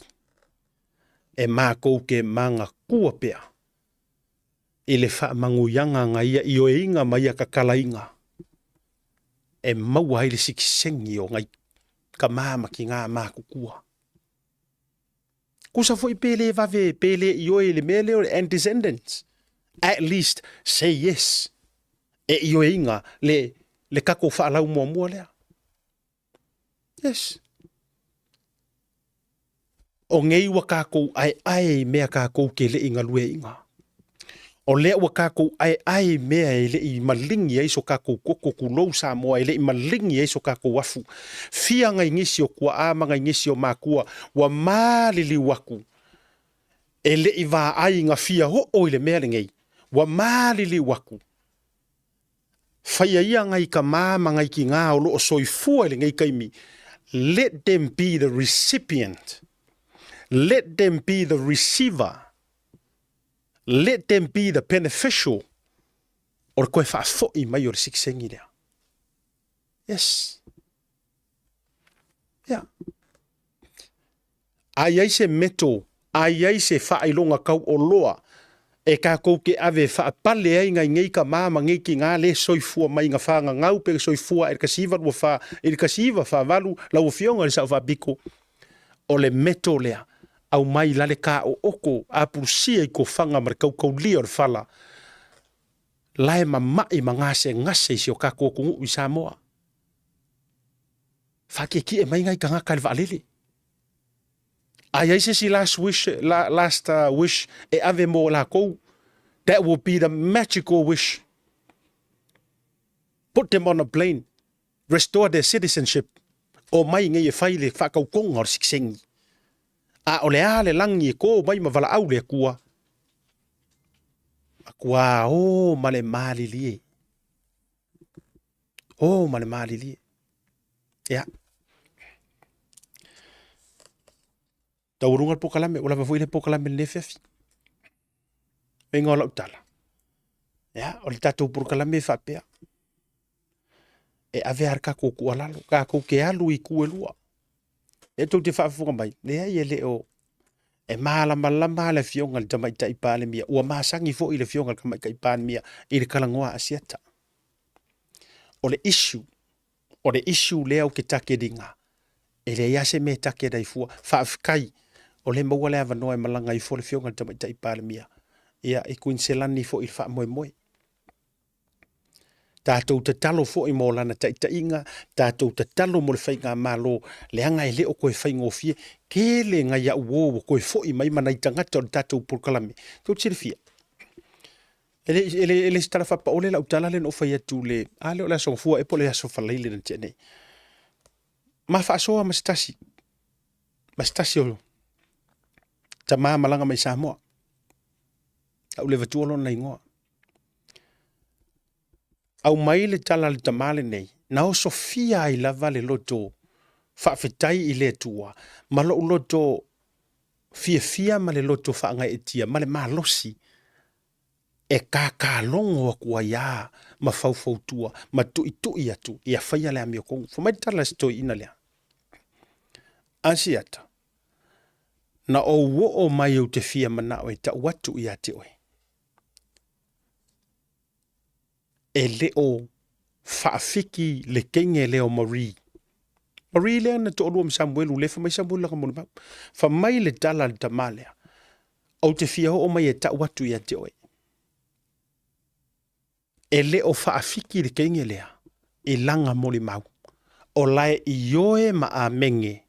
E sao le tala Samuelu ilana moni mau. Yes. Mongia. E leo whaafiki le kenge lea.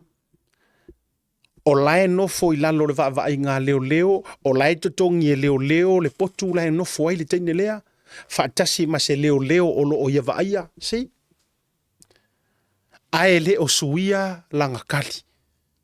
Ke lo o inga. Oka. Lea iu tele whapeu te whatu, o utulituli au puina, li mongi po ai, no. O lo o fianga i lo uroko. Whaafekai. O lea wa whaanganganga ma whaaloko ke le inga i lea nganga pa ia o lea kua. Ngei kinkiki walanga.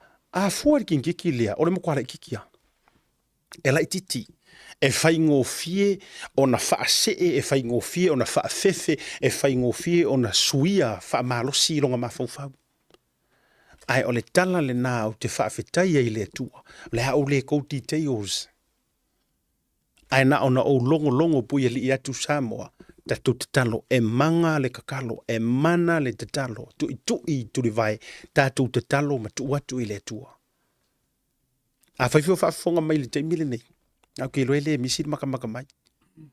Ia. Nai te sila fia ofo i le malo le vai. E le o suia le mori mau. Paule mea lai fai o le tau ma fai e sui. A o lai i yo he lava. E o fo i a inga o le kenge lea. O lo o lātou i o hina uma. E le se o le kala lea. Le whamai o le tala Marie. O la ua na va ai tonu. I le taavale ma le tangata na la vea i le tama leo tu au. Ke mga e kawarunga i kako por kalame ni ngefiafi. A o le isi vaenga o le tātou ngā luenga. Wo mapa anga mamae. Ma i lato uma Samoa, le tātou watunu i Samoa whaafitai o leu amata o no tau si le fia mo tau taritonu. E le tau mawhai atu asiata mana inisi o le auso. E o aia o e le ke kukongu o Samoa. A tātou le tutu whaatasi e tinei ale melea, e tupu ia oe, e le sefe fo i oe marou ainga. E ala lea leu te vala au atu ai mo ua ungani atu tātou i Samoa. Ka koua ia i Samoa o kungu i fafu. Ma dou ia i fafu. Te lope nga o se awhapasenge a lea e le karikongu pe nga o se kasi pasenge. Po la fu e talitonu ai ona ua whaingatana toi aru ese. O whaingatana toi o le maa.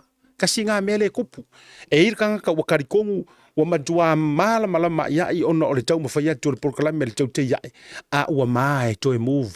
Wa mai ko heru ese langa wailoa kele o le kama HRPP o le teine HRPP ai se hake mai fo o saule ngā whaatau suai o sau ngā kala e whaiero a inga ma whaiero le sa o loko ngai ke ngofo mo e A whaia ke mā. E tō toru tangata i au te mana o e whaapupula ia oe. A ve e se eiro mā. Mua. O le tangata toa. E ngoa ia ale vena ale. O le tangata lona lua. O le sifo i tangata toa e inoa ia tu uu. Ana si. Ma lesi tangata toa e le ai umani laulu e pei o lo ulu le ila. O mau. Dr. Pizza. Va ai ka ngaka koa ia. Nga o ngala ko iloa HRPP. Leo ga lego whaiaku.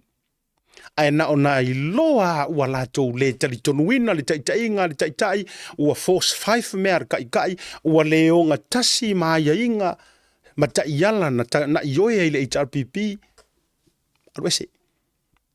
Ora ufa marusi wai ngai whaki a oe lea e ke, lea e ke kui pākua ma e kau wha angungurua ma a ka whekau i ke fusi au, ai au mairo ukua wa e whaia ukala wa mai au le vevesi ai ma mea uma, tu uia lo wha angutungu lua i te ua i tango te teimi, wa pie po ua vo i au mutu.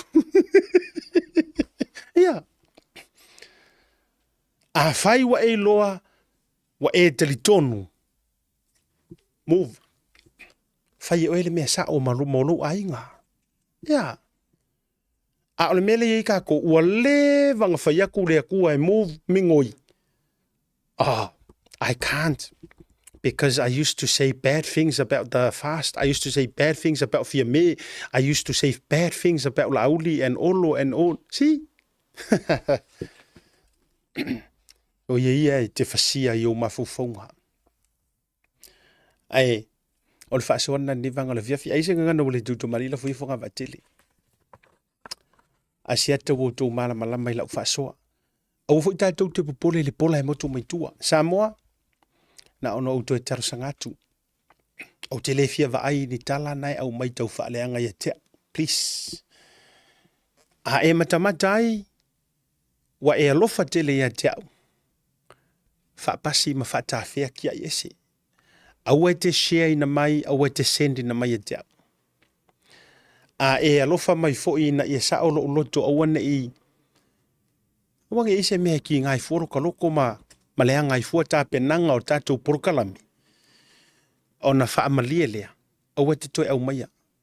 Oi fo i lea ta te ainga, oi fo i lea ta te tei, tā wō ma whanawhana. Mahenga wha pena. Se i vanga ngangi issue. Leo with that no issue. Issue fo i e mo issue sao. A o mea i te tau te au maia fo i e whapea laila lau mai au fo mai e lau me mei. E whaafinge o a e. Se o ai ngāra makangi e le sao. E wo uwhai atu. O ai ore matangi e le sao. A whapea la e te senso o mai ia te au. Lono winga o oele si naeta te no nofo ma tā mafuta, o oele si leta tau te ewa ili porukalame, ai e te ola masaro salo lava. Yes. E siri eiro whaiaku whapenga. A e koe sentinga mai ngā longo winga, o oele si. E ke shea inga mai fia ili porukalame, a oele si ngai ke ola masaro salo. A whai e te talitonu, let's put a stopping ei mea. E o whaiaku. O kala ngā, o kala whasioki ka ngaka, o kala whaakupu o mea uma. Yes. E o whai atu whapena. Awala le toi au maia, e mai maua i fua ma mi nguki or kako purukalame. Le angai maa fua na e send maia, e te mana o e whai e kuaisa o kali. No, please, o ke le fia kali nga ngaka. E ola tau whaaleanga, o te le fia tali ni tangata. Ua ola malaia. Yeah. Okay, le fia kali ai. Please. A e manga o e kali ai on my behalf. Pule o iau mea ngā. A e wha mole leo o toi talu sa ngā dūr wha i ungo le tātou porkalame le nei fiafi. Ua tumu ai fua mala o page. Ua tumu ai ngā ole send mai o nei mea. Se te le hoa wai uma, whoever. Please. O le tangata ia e lea o ia e ona mātua, o le tangata ua ola wha seva. O le tangata fo e fia kuskusi lima, o le tangata mua le nā le lau wha ia lai ei. Ia, kako ngā lue whakasi. Ia, put a stop i nei mea awa tātou te toi te sheina ma tātou toi tali fua nei tangata. e fasa lava e fai lava ngase. Yes, e fai ngase. E leai ni mea i tala noa i ai, e leai ni mata upu a noa, e leai ni mata upu e aruarua i luma, ngi fai ngā malo, e leai ngi faukuanga le lei mo le akungu, e leai ngi kima inga le lei mo le whāngau. Nothing whatsoever. All they do is bad mouthing. Bad mouthing. Bad mouthing me, bad mouthing o ko uma mangisi ma leaders. Yeah. Tātou te talo. Sa o lea, kalango ke tāua ia uia, o mafo ina o ina o le ngata na yo matua. Au sia o whaiwhi au. Ka la le sia o whaiwhi au siata. Au ke kalifua i tangata e whai mei kala ia oe. Ai ei sau me whai. A ora ka kangi au kuri vai mai ka ui lea kua, mai ko kuri ma ka ui lea kua. Lea ngai ave i lea kua o ki ngā. O ia ngā ke kali mai o mawhakianga. Ai a e kau mawhai e wha kau makakau. A wheko aiu a mea. Ia, ngā ore whe e moa i o awhi ma whe e moa i oe. O le winga le nā e te ua whai tupu ai ni mea e le te tau o ne tātou whai a fua. O na ua tātou tali fua iai. Ai eise mea o ke ngau kākou ke whaia. Wha mole. Tātou tau whai te talo whaatasi mo i lātou. Manga kua pēa ngi ka ngaka i kākou kakalo. Tau runga po klabe. Lofa tere mo autou. Tātou whailua i la sotao. Sports tala noa. Ia, pe o koe fo i mai au kama i au mua. Ia, ma au kama o tore a fua. Ai lofa tere atu mo tātou. Toi nātu ia li tātou me diafo le tau te iai. Ia, le ua whaasa o atu tātou numera ia me se full address o le tō whine Anastasia. Ia, mo tātou i Brisbane, Queenslandi. O tātou i New Zealand nei, yes, o le aso tofi e tu inadua i lunga le tātou fo i numera. Ia, e mai se fo i o le tūlanga i le tātou mi tiafu. Ia, ma le taimi e ready ai, e iai fo i le tātou ofu i nei New Zealand, ma tātou i Australia. Ia, e mai se fo i mo tātou i Amerika. Ia, tali atua inisio i lantou le whaafisiri mai ai watu titei o so tātou ni usila i le aso tofi. Ia, e mora lea fiafi, tō o na siata whare malu, bio vau liko ma le tautua le Blue TV, so i fua mai e manuia.